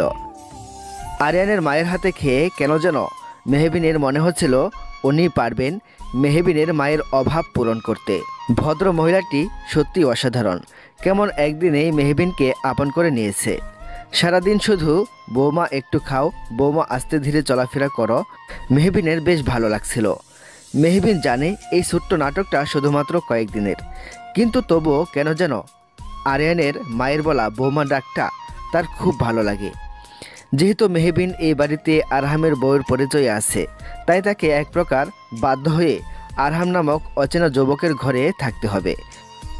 মেহবিন যখন আরহামের রুমে ঢুকে তখনই তার ফোনে মেসেজের টুংটাং শব্দ হয়। মেহবিন ফোনটা হাতে নিয়ে দেখে তার ভার্সিটির এক বান্ধবী আলিশার মেসেজ। মেসেজটা দেখতেই মেহবিনের চোখ থেকে দুফোঁটা জল গড়িয়ে পড়ে। বিয়ের আসরে অভ্র এবং মায়রার কাপল পিকের কিছু ঘনিষ্ঠ মুহূর্তের ছবি তোলে আলিশা মেহবিনের মেসেঞ্জারে দিয়ে দেয়। মেহবিন জানে তার কষ্টগুলোকে আরও বাড়িয়ে দিতেই এইসব ছবি তাকে পাঠানো হয়েছে। আসলে আজকাল বন্ধুগুলো বেশ স্বার্থপর হয়ে উঠেছে। বন্ধু নামক কিছু শত্রু তারা। মেহবিনের এই কষ্টের সময় তার কষ্টকে যেন আরও বাড়িয়ে পৈশাচিক আনন্দ পায় তার কিছু নামধারী বন্ধুগণ। বন্ধু নামক কিছু শত্রু সঠিক সময়ে ঠিকই আমাদের পিছনে দেয়, আঘাত করে তাদের আসল চেহারা দেখিয়ে দেয়। মেহবিন নিজেকে শক্ত করে নেয়। না, সব বন্ধু নামধারী নয়।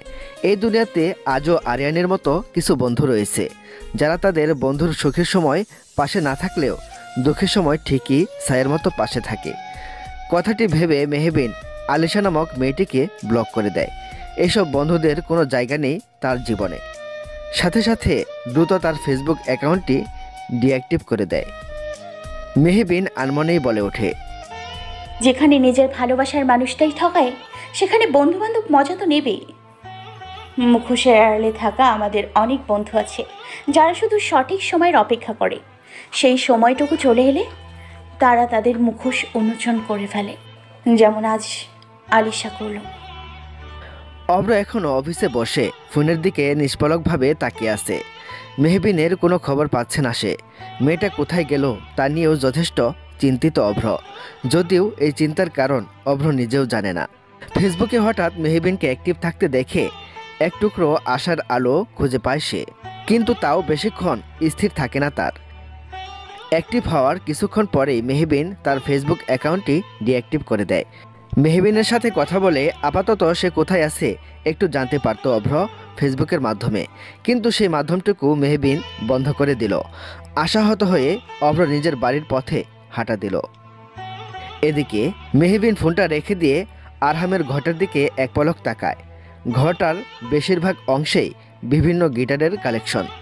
দেখে বোঝা যাচ্ছে আরহাম তার বিশাল ঘরে বিভিন্ন গিটারের কালেকশন করতে বেশ পছন্দ করে। চারপাশে আরহামের বিভিন্ন ছবির সমাগম।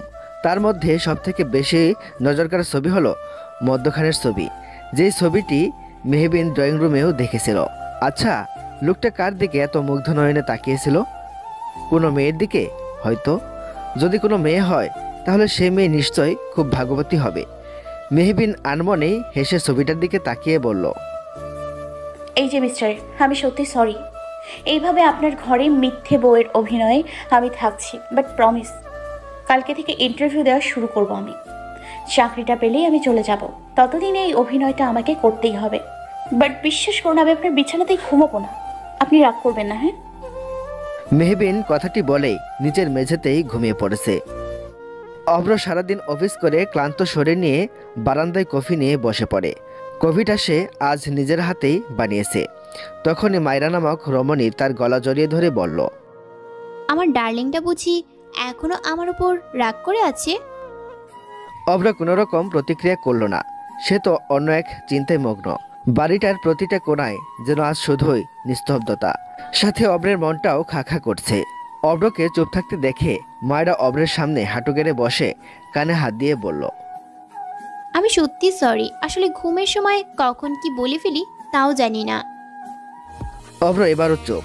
মায়েরা অভ্রকে মৃদু ধাক্কা দিয়ে বলল, এই অব্র বেবি, তুমি কি এখনো রাগ করে থাকবে? তুমি কি জানো না তুমি রাগ করলে আমার বড্ড কষ্ট হয়? অভ্র তার ভাবনা থেকে বেরিয়ে আসে। মায়েরার দিকে তাকিয়ে মিষ্টি হেসে বলল, সরি, অ্যাকসেপ্ট হবে। তুমি যদি এখন আমার জন্য আরেক কাপ কফি নিয়ে আসো। ওকে ডার্লিং, তুমি জাস্ট বসো, আমি এক্ষুনি আসছি। মায়েরা কথাটি বলে অভ্রের কপালে চুমু খেয়ে রান্নাঘরের দিকে চলে যায়। সে কখনো রান্নাঘরের দিকে যায়নি, কিন্তু অভ্রকে ভালোবেসে সে যেখানে সব করতে পারে সেখানে কফি বানানো তো সামান্য ব্যাপার।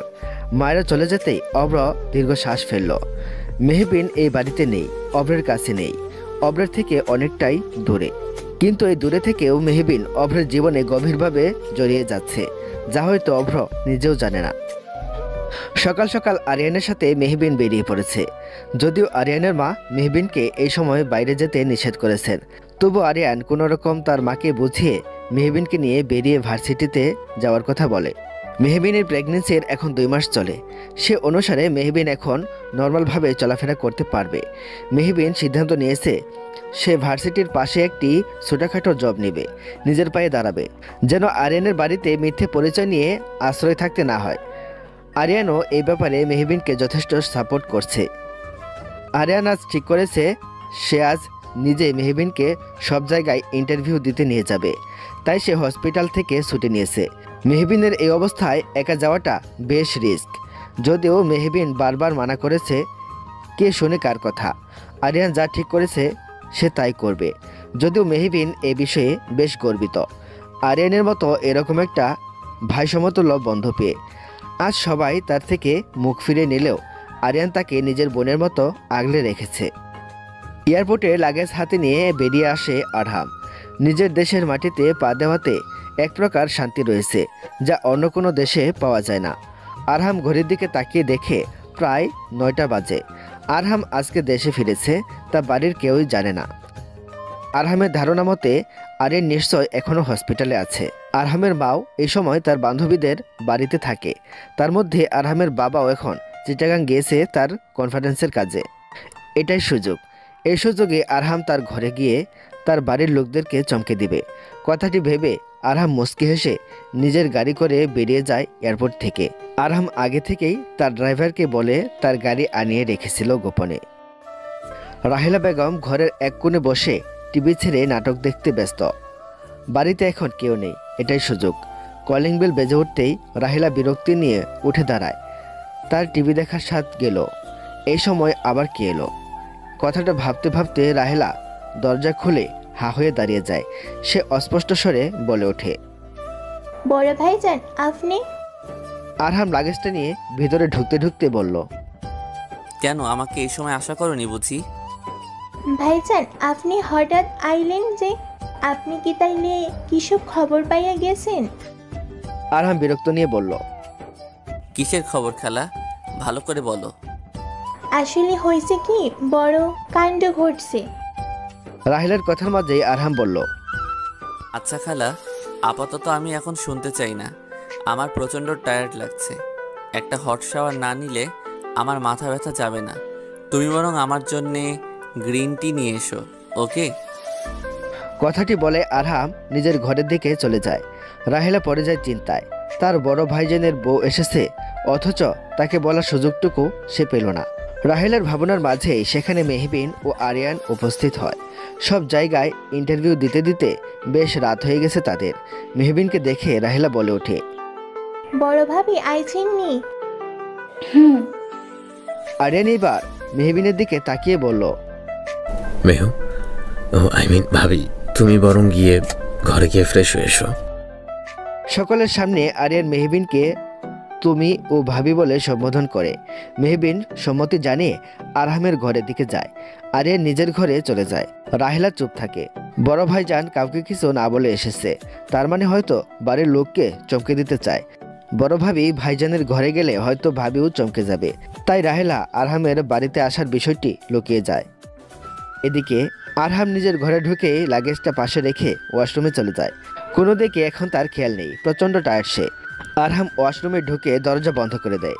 অতঃপর সেখানে মেহবিন চলে আসে। সারাদিন এখানে সেখানে ইন্টারভিউ দিতে দিতে সেও আজ বড্ড টায়ার্ড। সে ব্যাগটা বিছানায় রেখে আয়নার সামনে দাঁড়িয়ে নিজের মাথার হিজাবটা খুলতে শুরু করে দেয়। কোনোরকম তোয়ালে পেঁচিয়ে আরহাম ওয়াশরুম থেকে বেরিয়ে নিজের ঘরে অপরিচিত মেয়েকে দেখে চমকে ওঠে। খালি গায়ে একটি পুরুষকে বেরোতে দেখে মেহবিন চিৎকার করে ওঠে। মেহবিনের এমন চিৎকারে আরহাম ভরকে ওঠে। আরহাম ধরা গলায় বলল, এই মেয়ে, কে আপনি? আমার ঘরে দাঁড়িয়ে আছেন কেন? চিৎকার থামান। যেহেতু মেহবিন আরহামের ছবি অনেকবারই দেখেছে, তাই সে দ্রুততার সাথে চিনে ফেলল আরহামকে। তার ঘরে হুট করে আগত হওয়া ব্যক্তিটি আর কেউ নয়, আরিয়ানের ভাই আরহাম হাসান তালুকদার, যার মিথ্যে বউয়ের পরিচয়ে সে এখানে আছে। মেহবিনের ভয়ে গলা শুকিয়ে আসছে। আরিয়ানের কথা অনুযায়ী লোকটার তো 1 মাস পরে আসার কথা, লোকটা আজকে কেন এলো? নানা প্রশ্ন মেহবিনের মাথায় ঘুরপাক খাচ্ছে। আরহাম এবার মেহবিনের দিকে এগিয়ে এসে বাস খায় গলায় বলল, এই মেয়ে, আপনি কি আমার কথা শুনতে পান না? বোবা নাকি? কানে শুনতে পান না? আপনার পরিচয়টা কি জানতে পারি? মেহবিন এক পলক আরহামের দিকে হাত দিয়ে নিজের চোখ জোড়া বন্ধ করে ফেলে। তার কেমন যেন লজ্জা লাগছে। আরহামের চুল থেকে টুপটুপ করে পানি গড়িয়ে পড়ছে তার ফর্সা সুঠাম দেহে, যা খুবই স্পষ্টভাবে দেখা যাচ্ছে। এভাবে একটি ছেলেকে খালি গায়ে দেখে মেহবিনের বেশ লজ্জা লাগছে। আরহাম ভ্রুকুচকে বলল, এই মেয়ে, চোখ বন্ধ করলেন কেন? ওপেন ইওর আইস। আগে আমার প্রশ্নের উত্তরগুলো দিন বলছি। মেহবিন নিজের আখিজোড়া বন্ধ করেই বলল, আমি কি আপনার মতো বেশরম নাকি? কিভাবে একটা অপরিচিত মেয়ের সামনে খালি গায়ে দাঁড়িয়ে আছেন? এই মেয়ে, আপনি কাকে বেশরম বলছেন? How dare you bitch! আপনি প্রথমত আমার বেডরুমে এসে আমারই ঘরে নক না করে বেশরমের মতো দাঁড়িয়ে আছেন, আর আমাকে বেশরম বলছেন? আরহাম মেহবিনের চোখ থেকে হাত সরিয়ে প্রশ্ন করল, আমার দিকে তাকান এবং বলুন কে আপনি। আপনারও আসল পরিচয় কি? আমি ভুল না হলে আপনি কোনো মেয়েরূপীর চোর নয় তো? মেহবিনের এবার ধৈর্যের বাঁধ ভেঙে যাচ্ছে। শেষমেশ এই বেশরম লোকটা চুরোপাধি দিয়ে দিল। মেহবিনের বর্তমানে সবথেকে বেশি রাগ উঠেছে আরিয়ানের ওপর। আরিয়ান আর কাউকে পেল না, এরকম বেশরম একটা লোকের মিথ্যে বউ তাকে বানিয়ে দিল। আরহাম এবার মেহবিনের হাত ধরে নিজের কাছে এনে বলল, hey stupid girl, answer me, damn it! Mehbin আর কিছু না ভেবে আরহামের হাতে কামড় বসিয়ে দেয়। আরহাম ব্যথায় আওয়াজ করে উঠলে মেহবিন দৌড়ে রুম থেকে বেরিয়ে যায়। আরহাম রাগে চিল্লিয়ে বলে, স্টুপিড গার্ল! আরহাম মেহবিনের পিছনে দৌড়াতে গিয়েও দৌড়ায় না, বরং আরহাম পুনরায় আবারও ওয়াশরুমে চলে যায়। এই মেয়েকে সে দেখে নিবে, তার হাতে কামড় দেওয়ার উচিত শিক্ষা দিবে সে। আরহামের ঘর থেকে মেহবিন দৌড়ে আরিয়ানের ঘরে চলে গেল। উপর থেকে সবকিছু দেখতে লাগলেন রাহেলা।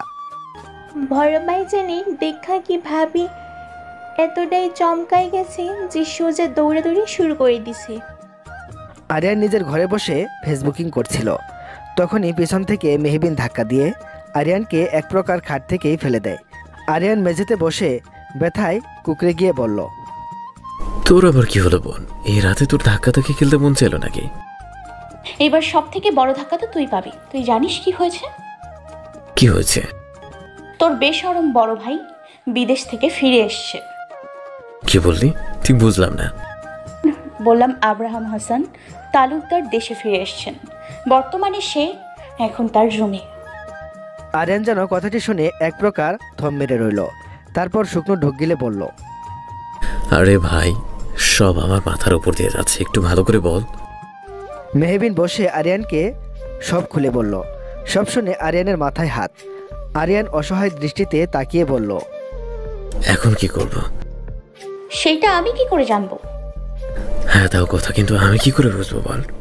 ভাইয়া যে 1 মাসের আগে এত তাড়াতাড়ি চলে আসবে, কে জানতো? আরহাম একটা সাদা শার্ট আর ট্রাউজার পরে নিজের রুম থেকে বেরিয়ে পড়ে। উদ্দেশ্য মেয়েটাকে উচিত শিক্ষা দেওয়া। তখনই সেখানে তার মা রাহিলা ও রিয়া উপস্থিত হয়। আরহামের মা তাকে দেখেই তাকে জড়িয়ে ধরে বলে, বাবা তুই এসেছিস? তুই নিশ্চয়ই বৌমার কথা শুনে এসেছিস এত তাড়াতাড়ি, তাই না? তুই যে প্রেম করতিস আমাকে বললি না কেন? এমনকি তুই যে বিয়ে করেছিস আমাকে একটি বারও বললে কি এমন হতো? বৌমা শেষে অসহায় হয়ে এসেছে, আমাকে সবটা বলল। আরহামের মাথার উপর দিয়ে যাচ্ছে সব। বউ, আবার তার মধ্যে বাচ্চা আবার কোথা থেকে উদয় হলো? আমার যতটুকু জানি আমি একজন অবিবাহিত মানুষ। রিলেশনে জড়ানোর মতো ভুল আমি এখনো পর্যন্ত করিনি। তাহলে আমার বউ বাচ্চা কোথা থেকে এলো? আরহামের ভাবনার মাঝেই রাহিলা মুচকি হেসে বলল, ভাইজান আপনার হাতে কিসের লাল দাগ? রাহিলার কথায় আরহামের নজর তার হাতের দিকে যায়, যেখানে মেহবিন তাকে কামড় দিয়েছিল। আরহাম দাঁত কিরমির করে বলল, এক বনের জন্তু কামড় দিয়ে দিয়েছে, এবার শান্তি? কি বলিস কি বাবা? কখন কিভাবে হলো? দেখি দেখি। আরহামের মা তার ছেলের হাত দেখতে গেলে পিছন থেকে আরিয়ান তার মাকে থামিয়ে দিয়ে বলে, মা তুমি ভাইয়ার সাথে এখানে দাঁড়িয়ে কথা বলছো, এদিকে ভাবি ভাইয়াকে খুঁজে যাচ্ছে। মেহবিন আরিয়ানের পেছনে দাঁড়িয়ে আছে। আরহামের আর বুঝতে বাকি রইল না এই মেয়েটাই সব নষ্টের গোড়া। আরহাম একবার মেহবিনের দিকে তাকালো, আরেকবার আরিয়ানের দিকে তাকালো। আরহামের চাহনিতে ভয়ঙ্কর রাগ ছিল, যা খুব ভালো করে বুঝতে পারছে আরিয়ান। আরহাম ঠিক করেছে সে এখনই কাউকে কিছু বলবে না, বরং চুপ থাকবে। আরিয়ানের কাছে সবটা শুনতে হবে। আরহামের মা বললেন, ও হ্যাঁ, আমার ছেলেটা কতদিন পর বাড়িতে আসলো, অথচ আমি এখানে দাঁড়িয়ে আছি। আমার কত কাজ পড়ে আছে। রাহেলা চল রান্নাঘরে, রিয়া তুইও চল। রিয়া কাঁদো কাঁদো মুখ নিয়ে চলে গেল। বর্তমানে মেহবিন, আরহাম ও আরিয়ান আরহামের ঘরে দাঁড়িয়ে আছে। আরিয়ান আরহামকে সব খুলে বলেছে কিভাবে মেহবিন অসহায় হয়েই এই বাড়িতে আরহামের মিথ্যে বই নাটক করতে বাধ্য হয়েছে। সবকিছু শুনে আরহাম কিছুক্ষণ চুপ থাকে, মেয়েটার দিকে এক পলক তাকায়।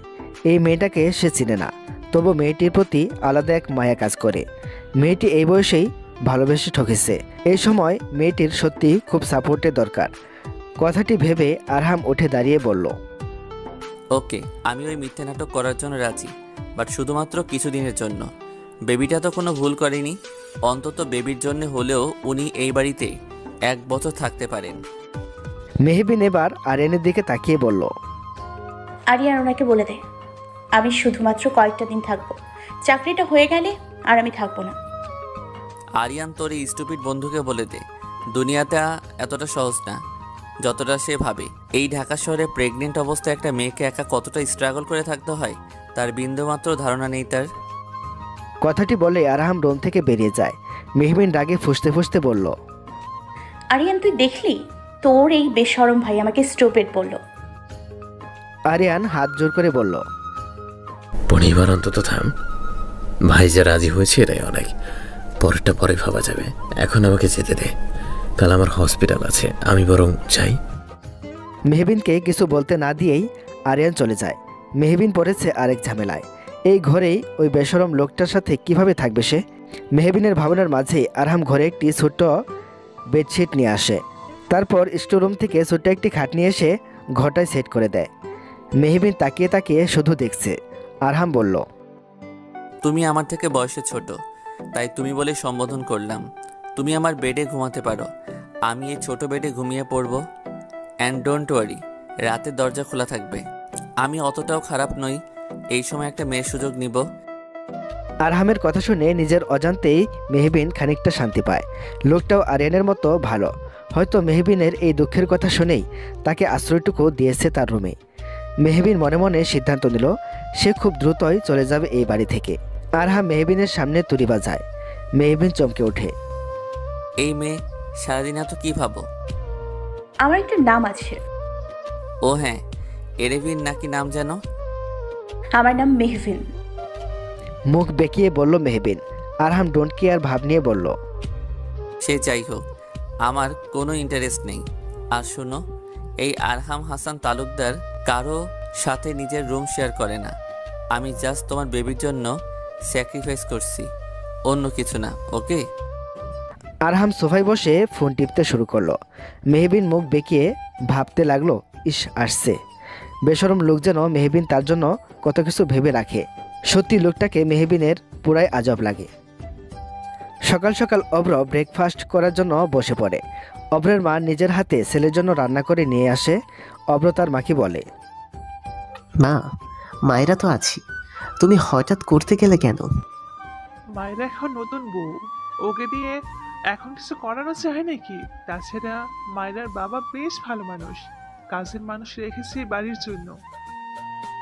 অব্র আর কিছু না ভেবে পুনরায় ব্রেকফাস্ট খাওয়ায় মনোযোগ দিল। মায়েরা ছোট একটা স্কার্ট পরে অব্রের কাছে এসে বলল, অব্র, আমি রেডি, তুমি ওকে ভার্সিটিতে নিয়ে যাবে না? তুমি এসব ড্রেস পরে বের হবে? অব্রের প্রশ্নে মায়েরা বলল, কেন, কোনো সমস্যা? বিয়ের আগে তো এসব ড্রেসই পরতাম। হ্যাঁ অব্র, মেয়েটা পড়ছে, পড়ুক না। অব্র তার মায়ের কথা শুনে চুপ হয়ে যায়। মায়েরা অব্রের মায়ের দিকে তাকিয়ে বলল, জানেন আন্টি, অব্র না কেমন চেঞ্জ হয়ে যাচ্ছে, দিন দিন শুধু মুড অফ করে রাখে। কেন অব্র, কি হয়েছে তোর? তেমন কিছুই না মা, অফিসে কাজের একটু প্রেশার, তাই আর কি। আমার খাওয়া হয়ে গেছে, মায়েরা চলো, আমার লেট হয়ে যাচ্ছে। অব্র কথাটি বলে নিজের গাড়ির দিকে অগ্রসর হয়। মায়েরাও অব্রের পিছন পিছন যাওয়া শুরু করে দেয়। অব্রের মা পড়ে যায় চিন্তায়। ছেলের মতিগতি ঠিক লাগছে না। তিনি কিছুটা হলেও আন্দাজ করতে পারছেন ছেলের মনে কি চলছে। যদি তার আন্দাজ ঠিক হয় তাহলে সর্বনাশ। মায়েরাকে খুব যত্ন সহকারেই আইসক্রিম খাইয়ে দিচ্ছে অব্র, যা মেহবিন আড়াল থেকে খুব ভালোভাবেই দেখতে পাচ্ছে। মায়েরার ঠোঁটের কোণে আইসক্রিম লেগে গেলে তার টিস্যু দিয়েও খুব যত্ন নিয়ে মুছে দিচ্ছে অব্র। সকালে খুব তাড়াতাড়ি মেহবিন ঘুম থেকে উঠে পড়ে আজ ভার্সিটির উদ্দেশ্যে। আরহামের মা মেহবিনকে নিজের হাতে ব্রেকফাস্ট করে দেন। মেহবিন ব্রেকফাস্ট বানাতে চাইলেও তাতে সবসময় তিনি বাধা দেন। তার ভাষামতে এই সময় মেহবিনের একদমই রান্নাঘরের আশেপাশে থাকা উচিত নয়।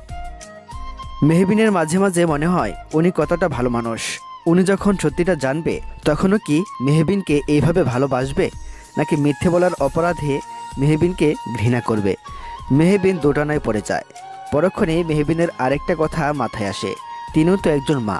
তিনি নিশ্চয় বুঝবেন একটা মা তার সন্তানকে বাঁচানোর জন্য ঠিক কি কি করতে পারে। তিনি নিশ্চয় সত্যিটা জানলে মেহবিনকে ঘৃণা করবেন না, বরং আগের মতোই আগলে রাখবেন। আরিয়ান যেহেতু আজকে হসপিটালের চাপ আছে, তাই আরিয়ান আগেই চলে গেছে। এখন যেহেতু বাড়িতে আরহাম আছে, তাই বাধ্য হয়ে মেহবিনকে আরহামের সাথে বেরোতে হয়েছে ভার্সিটির উদ্দেশ্যে। কেননা আরহামের মা মেহবিনকে কিছুতেই একা ছাড়বেন না। আরহামের যেহেতু আজ প্রথম এমডি হিসেবে জয়নিং, তাই সে আজকে তাড়াতাড়ি ঘুম থেকে উঠেছে। গাড়িতে ওঠার সময় মেহবিন এক বিপত্তি ঘটিয়ে ফেলেছিল। তা হলো সে আরহামকে সামনে রেখেই পিছনের সিটে বসতে গিয়েছিল। তখন আরহাম ভ্রুকুসকে বলে, হেই স্টুপিড মেয়ে, তুমি আমাকে নিজের ড্রাইভার মনে করো? সামনে বসো স্টুপিড। মেহবিন নাক ফুলিয়ে বলে, একদম আমাকে স্টপিড মেয়ে বলবেন না। বাড়িতে আশ্রয় দিয়েছেন বলে কি একেবারে মাথা কিনে নিয়েছেন? আরহাম গাড়ি থেকে বেরিয়ে মেহবিনের হাত ধরে নিজের পাশের সিটে বসিয়ে দিয়ে নিজেও বসে পড়ে। মেহবিনকে কিছু বলার সুযোগ না দিয়েই যুবক নিজের ভ্রু খানিকটা আরও কুঁচকে বলল, দেখো মেয়ে, আজকে আমার কাছে একটা ইম্পর্টেন্ট দিন। সকাল সকাল তোমার সাথে ঝগড়া করে সেই মুডটা নষ্ট করতে চাইছি না, তাই তুমিও একদম চুপ হয়ে যাও, বেশি বকবক করবে না। আরহাম কথাটি বলে গাড়ি চালু করে দিল। মেহবিন নাক ফুলিয়ে বসে থাকে। আরহাম তা গাড়ির মিরর দিয়েই ঠিকই দেখেছিল। মেহবিনকে এভাবে নাক ফুলাতে দেখে আরহাম আলতো হাসে, যা মেহবিনের চোখে ঠিকই পড়েছে। লোকটার নাকের মাঝ বরাবর একেবারে ছোট্ট তিল আছে একটি, যা শুধুমাত্র হাসলেই গাঢ় হয়ে ওঠে। আরহামকে তখন আরও ভালো লাগে দেখতে। মেহবিন মুখ ঘুরিয়ে বিড়বিড় করে আরহামকে বকতে লাগলো। ভার্সিটির কাছে আসতেই মেহবিন দ্রুত নেমে যায়। দ্রুত নেমে যাওয়ার কারণে মেহবিন একটু হলেই পড়ে যেত, কিন্তু আরহাম দ্রুত মেহবিনের হাত ধরে ফেলে। আরহাম তখন রাগান্বিত সুরে বলে, এই মেয়ে, দেখে শুনে চলতে পারো না? একটুর জন্য হলেই তো পড়ে যেতে। মেহবিন বিড়বিড় করে বলে, এই লোকটার মুখ এত তেতো কেন? সারাদিন শুধু বকে। এই মেয়ে, কি এত বিড়বিড় করছো? কিছু হয় না। দেখে শুনে চলাফেরা করবে স্টুপিড মেয়ে একটা। আরহামের কথার বিপরীতে মেহবিন কথা শোনাতে চেয়েছিল, কিন্তু তার আগে আরহাম গাড়ি নিয়ে চলে যায়। চলে যাওয়ার আগে ভালো করে বলে যায় যেন সে আসার আগে একা না যায়। মেহবিন শুধু মুখ বেঁকায়। একদিন এই লোকটা আমার উপর হুকুম জারি করা শুরু করে দিয়েছে। নিজেকে কিভাবে কে জানে? আমি কিছুতে বেশরম লোকটার কথা শুনবো না। কথায় কথায় শুধু স্টুপিড বলে। মেহবিন কথাটি ভেবে ভার্সিটিতে পা রাখতে গেলেই তার চোখে পড়ে যায় অভ্র ও মায়রার সেই আইসক্রিম খাওয়ার দৃশ্য। মায়রা বিদেশ থেকে এসে মেহবিনের ভার্সিটিতেই ভর্তি হয়। মেহবিনের 2 বার সিনিয়র মায়রা। আজকে মায়রা অভ্রের সাথে ভার্সিটিতে আসার সময় মায়রা অভ্রের কাছে আবদার করে বসে সে আজকে আইসক্রিম খাবে। যদিও অভ্রের কোনো ইচ্ছে ছিল না, তবুও মায়রার জন্য ভার্সিটির পাশে একটি আইসক্রিম পার্লারে মায়রাকে নিয়ে গিয়ে নিজের হাতে আইসক্রিম খাইয়ে দেয়। মায়রার বান্ধবীরা তো এই দৃশ্য দেখে হাসতে হাসতে বলে। মায়রা লজ্জা পায় তাদের কথা শুনে। অভ্র চুপ থাকে। কোথাও না কোথাও এসব কিছুর সাথেই মেহবিন জড়িয়ে আছে। অভ্রের মধ্যে একটা তুমিহিনা নামক শূন্যতা কাজ করছে। কই তার ভালোবাসা মায়রা তো তার খুব কাছেই আছে, তবু কেন এত শূন্যতা কাজ করছে তার? মেহবিনের এই দৃশ্য দেখে পুরনো স্মৃতি মনে পড়ে যায়। অভ্রের ভ্যালেনা আইসক্রিম খুব পছন্দ ছিল, তাই মেহবিন ইউটিউব দেখে ভ্যালেনা আইসক্রিম বানানো শিখে নিয়েছিল। অভ্রকে সে নিজ হাতেই আইসক্রিম খাইয়ে দিত। তখন অভ্রেরও বাচ্চাদের মতো মুখে আইসক্রিম লেগে থাকতো। তখন মেহবিন হাসতে হাসতে অভ্রের মুখে লেগে থাকা আইসক্রিম খুব যত্নের সাথে মুছে দিত। আচ্ছা, অভ্রেরও কি এসব স্মৃতি মনে পড়ে? হয়তো একটুও না। মেহবিন মনে মনে বলল, আর কতভাবে আমাকে তোমার দহনে পোড়াবে অভ্র? আর কতভাবে আমাকে শাস্তি দেবে? তোমার দেওয়া শাস্তিগুলো যে আর আমি সহ্য করতে পারছি না। আমিও যে দিন শেষে মানুষ। তোমাকে ভালোবাসার অপরাধে যে এই শাস্তিগুলো যে আমি নিতে পারছি না। মেহবিন ঢুকরে কেঁদে ওঠে। পরক্ষণে সে তার সন্তানের কথা ভেবে নিজেকে সামলিয়ে নেয়। সে আনমনে বিড়বিড় করে বলে, এই যে আমার বেবি, তুমি কিন্তু একদম ভাববে না তোমার মা দুর্বল। সে সকল অবস্থায় নিজেকে শক্ত রাখবে, অন্তত তোমার জন্য হলেও। মেহবিন কথাটি বলে উল্টো রাস্তায় হাঁটা ধরে। আজকে সে ঠিক করেছে আজকে কিছুক্ষণ হাঁটবে। আজ আর সে ক্লাস করবে না। প্রেগনেন্ট অবস্থায় হাঁটাহাঁটি করলে তার এবং বেবির দুজনেরই ভালো হবে। মেহবিন এখন এই মুহূর্তে অভ্র নামক প্রতারককে নিয়ে ভাবতে চায় না এবং তার সমস্ত চিন্তা ভাবনা তার সন্তানকে ঘিরে। আরহাম অফিসে ফর্মাল ড্রেস আপের সাথে প্রবেশ করে। আরহামের ড্রেসিং চেঞ্জ বরাবরই খুব ভালো। তার সাথে সাথে হালকা নেভি ব্লু ব্লেজারটা বড্ড মানিয়েছে। অফিসের নতুন এমডিকে দেখে সবাই দাঁড়িয়ে যায়। মেহবিন হাঁটতে হাঁটতে আরও অনেকগুলো অফিসে গেল ইন্টারভিউয়ের জন্য অ্যাপ্লাই করতে। প্রায় সন্ধ্যা হয়ে গেছে। এর মাঝে আরিয়ান ফোন করেছিল। মেহবিন আরিয়ানকে ভরসা দিয়ে বলেছে সে ঠিক সময় বাসায় পৌঁছে যাবে। মেহবিন বাসে উঠে বসে। বাসে তেমন সিট নেই। মেহবিন পিছনের দিকে এগিয়ে একটা সিটে বসে পড়ে। সেখানে একজন বয়স্ক লোক বসেছিল। সে ভিন্নভাবে মেহবিনের দিকে কুনজর দিচ্ছিল, যা মেহবিন খুব ভালো করেই বুঝতে পেরেছিল। যেহেতু লোকটা মেহবিনের পাশে বসেছিল, সুতরাং মেহবিনের অস্বস্তি অনেকটাই প্রখর হয়ে উঠেছিল। তখনই সেখানে পুরুষ কণ্ঠে কেউ বলে ওঠে, এক্সকিউজ মি মিস্টার বুড়ো আঙ্কেল, আপনার সিট সামনে, অথচ আপনি পিছনে বসে আছেন। কাইন্ডলি আপনি সামনে যাবেন। পরিচিত কণ্ঠ শুনে মেহবিন তাকে দেখে আরহাম নিজের ব্লেজারটা কাঁধে ঝুলিয়ে বাসে দাঁড়িয়ে আছে তীক্ষ্ণ দৃষ্টি নিয়ে। দেখেই বোঝা যাচ্ছে সে কিছুটা ক্লান্ত, তার সাথে কিছুটা রেগেও আছে। কিন্তু ঠিক কার উপর রেগে আছে তা বোঝা যাচ্ছে না, মেহবিনের উপর নাকি বয়স্ক লোকটার উপর। বয়স্ক লোকটা নোংরা হাসি দিয়ে বলে, না বাবা, আমার সমস্যা নেই, আমি এখানে ঠিক আছি। আরহাম দাঁত বিড়বিড় করে বয়স্ক লোকটার দিকে তাকিয়ে ঝুঁকে বলে, সমস্যা না হওয়ারই কথা। যুবতী মেয়ে পাশে থাকলে সমস্যা তো থাকবেই না। কবরে এক পা গেছে, তাও মেয়েদের দিকে বাজে নজরে তাকাতে লজ্জা করে না? আপনাদের মতো কিছু মানুষের জন্যই আজ মেয়েরা কোথাও একটু স্বাধীনভাবে চলাফেরা করতে পারে না। আপনার পাশে বসে থাকা মেয়েটিও কিন্তু সম্পূর্ণ বোরকা পরে বসে আছে, তবুও বোরকা পরেও আপনার বাজে নজর থেকে সে নিজেকে হেফাজত করতে পারছে না। আপনারা ঠিক কবে ভালো হবেন? Speak out. শেষের কথাগুলো আরহাম কিছুটা চিৎকার নিয়েই বলে, যার কারণে বয়স্ক লোকটি এক প্রকার লজ্জা নিয়েই বাস থেকে নেমে যায়। আরহাম রাগ করতে করতে মেহবিনের পাশে বসে বলে, কালকে রাতে তোমার ঢাকায় একা থাকার ব্যাপারে কেন মানা করেছিলাম জানো? কেননা আমাদের দেশটাই এমন হয়ে গেছে, এখানে বয়স্ক লোকদের কাছেও মেয়েরা নিরাপদ নয়, সারাক্ষণ শুধু মেয়েদের উপর বাজে নজর। মেহবিন চুপ হয়ে যায়। তার এরকম অভিজ্ঞতা রয়েছে, অন্তত আশিক নামক ভয়ঙ্কর পুরুষের থেকে সে এইটুকু অভিজ্ঞতা অর্জন করেছে। আজকে সত্যি আরহাম সঠিক সময় এসে মেহবিনকে এক প্রকার বাঁচিয়ে দিয়েছে। আরহামের জন্য মেহবিনের মনে শ্রদ্ধা জায়গা করে নিল। মেহবিন এক পলক আরহামের দিকে তাকায়। কানে হেডফোন লাগিয়ে সে গান শুনতে ব্যস্ত, হয়তো নিজের রাগটুকু দমন করার প্রচেষ্টা। মেহবিন পরম নিশ্চিন্ত হয়ে ঘুমিয়ে পড়ে। বাসে এলেই তার ঘুম পায়। মেহবিন এটুকু জানে সে আরহামের কাছে নিরাপদই থাকবে। গান শুনতে শুনতে আরহাম খেয়াল করে মেহবিন ঘুমাতে ঘুমাতে ঝিমোচ্ছে, যার কারণে তার মাথা বারবার জানালার কাছে বাড়ি খাচ্ছে। স্টুপিড মেয়ে একটা, ঠিক মতো ঘুমাতেও পারে না। কথাটি বলে আরহাম মেহবিনের মাথা তার কাঁধে রাখে, যেন মেহবিন ব্যথা না পায়। আরহাম মেহবিনের দিকে এক পলক তাকায়। ঘুমন্ত অবস্থায় মেয়েটিকে কতটা নিষ্পাপ লাগে। আরহাম তার দৃষ্টি সরিয়ে আবারও ফোন টিপতে ব্যস্ত হয়ে পড়ে। মেহবিন ঘুমের ঘরে আরহামের শার্ট আঁকড়ে ধরে। আরহাম তা বুঝতে পেরে মেহবিনের দিকে তাকায়। মেয়েটা কেমন যেন আষ্টেপৃষ্ঠে তার শার্টটা আঁকড়ে ধরে ঘুমাচ্ছে। আরহাম একবার ভাবছে সে কি মেহবিনকে ঘুম থেকে ডেকে তুলবে। এমনভাবে শার্টটা চেপে ধরে আছে, মনে হচ্ছে এখনই ছেড়ে যাবে। স্টুপিড মেয়েটা এখন জেগে থাকলে আরহাম তাকে আচ্ছা বকুনি দিত। আরহাম একবার ভাবলো মেহবিনকে জাগাবে, কিন্তু না, সে তা করে না। বরং মেয়েটার ঘুমন্ত মুখের দিকে তাকিয়ে থাকে কিছুক্ষণ। মেয়েটাকে দেখেই মনে হয় কত রাত সে ঘুমায়নি। মেয়েটার চোখের নিচে কালি পড়ে গেছে, হয়তো অতিরিক্ত কান্না এবং না ঘুমানোর জন্য। আজ যদি আরহামের সংস্পর্শে এসে একটু শান্তির ঘুম দিতে পারে, মন্দ হবে না ব্যাপারটা। আরহাম আনমনেই ভাবল, আচ্ছা, ভালোবাসায় এত বেদনা থাকে কেন?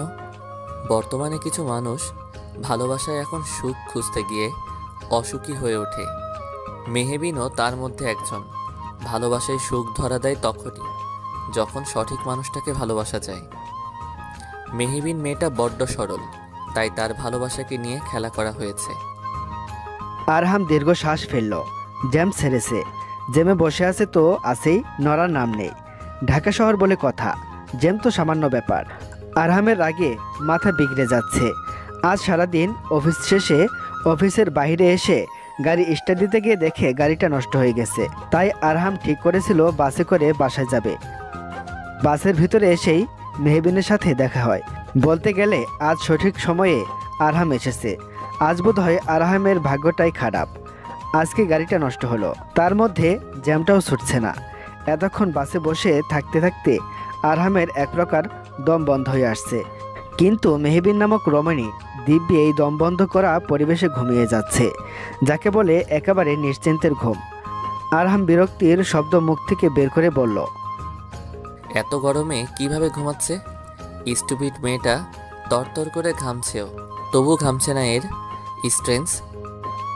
মেহবিন একটি সবুজ রঙের বোরখা পরে আছে, মাথায় হিজাব দিয়ে রেখেছে। মেহবিনের ঘামার্ত মুখশ্রীটা শুধু দেখা যাচ্ছে। আরহাম তার পকেট থেকে টিস্যু বের করে মেহবিনের কপালের ঘামটুকু মুছে দেয়। বাড়িতে তো মেহবিন নামক রমণীর স্বামীর পরিচয়ে থাকতে হচ্ছে, এখন বাহিরেও তা হচ্ছে। আরহামের এখন বড্ড চিন্তা হচ্ছে তার জীবন নিয়ে। সারা জীবন অবিবাহিত হওয়ার পণ করে এখন বিবাহিত হিসেবে নিজেকে প্রকাশ করতে হচ্ছে, তাও আবার মিথ্যে বিয়ের। কীরকম ভবিষ্যৎ হবে এই মিথ্যে বিয়ের? দীর্ঘ জ্যাম সমাপ্তি ঘটিয়ে বাস আবারও তার আপন মনে চলতে শুরু করলো। অব্র অফিসের কাজগুলো শেষ করে অফিসের সাথে অ্যাটাচ করা তার রেস্ট রুমে গিয়ে বেডে শুয়ে পড়ে। আজকাল বাড়িতে যেতে তার ইচ্ছেও করে না। কারণটা একটু একটু হলেও অব্র বুঝতে পারে। বাড়িটার প্রতিটা কোনায় মেহবিনের স্মৃতি জড়িয়ে আছে। মেয়েটা এই বিরাট ঢাকা শহরে একা একা কোথায় গেছে তা অভ্র জানে না। এই 11 মাস মেহবিনের সাথে ভালোবাসার মিথ্যে অভিনয়ের পরে অভ্র এটুকু জানে তার একটি মায়া পড়ে গেছে মেহ নামক সরল সোজা রমণীর জন্য। অভ্র উত্তেজিত গলায় বলল, একবার শুধু দেখা দে মেহু, আমি সব বলতে চাই তোকে। বিশ্বাস কর, আমি নিজেও কখনো বুঝতে পারিনি এই 11টা মাস ভালোবাসার মিথ্যে অভিনয়ের পর তোর মায়ায় নিজেকে জড়িয়ে ফেলবো। এই মায়াকে আমি কি নাম দেব বল? শুধু এইটুকু বলতে চাই, আমার যদি শান্তি থাকতো তাহলে করতাম না মিথ্যে ভালোবাসার অভিনয়। অভ্র বিছানায় গা এলিয়ে দেয়। তার ফোনটা বেজে ওঠে। অভ্র জানে মায়রা তাকে ফোন করেছে, কিন্তু আপাতত অভ্রের মায়রার সাথে কোনো প্রকার কথা বলার ইচ্ছে নেই, তাই অভ্র ফোনটা কেটে দেয়। মায়রা পুনরায় ফোন করে। অভ্র বিরক্তি হয়েই ফোনটা কেটে দেয়। আজ সে বাড়িতেও যাবে না, অফিসে কাটিয়ে দিবে রাতটা। অভ্র এভাবে ফোন কেটে দেওয়ায় মায়রা নামক রমণীর অভিমান হয় প্রচণ্ড, যাকে বলে বেশ ভালো রকমের অভিমান। আচ্ছা, তার স্বামীটা কি বোঝে না? মায়রা চিন্তা হয় তার স্বামীর জন্য। মায়রা অভিমানী হয়ে নিজের ঘরে গিয়ে শুয়ে পড়ে। আজকে আসুক অভ্র, কথা বলবে না সে তার সাথে। এই যে স্টুপিড মেয়ে একটা, কত ঘুমাবে তুমি? বাস স্ট্যান্ডে চলে এলাম আমরা, এখনো ঘুম শেষ হয় না? ঘুম থেকে উঠো ফার্স্ট। কারো ককর্ষ কণ্ঠ শুনে ধরফর করে ওঠে মেহবিন। নিজের মাথা আরহামের কাঁধে দেখে তৎক্ষণাৎ সরিয়ে ফেলে রমণী।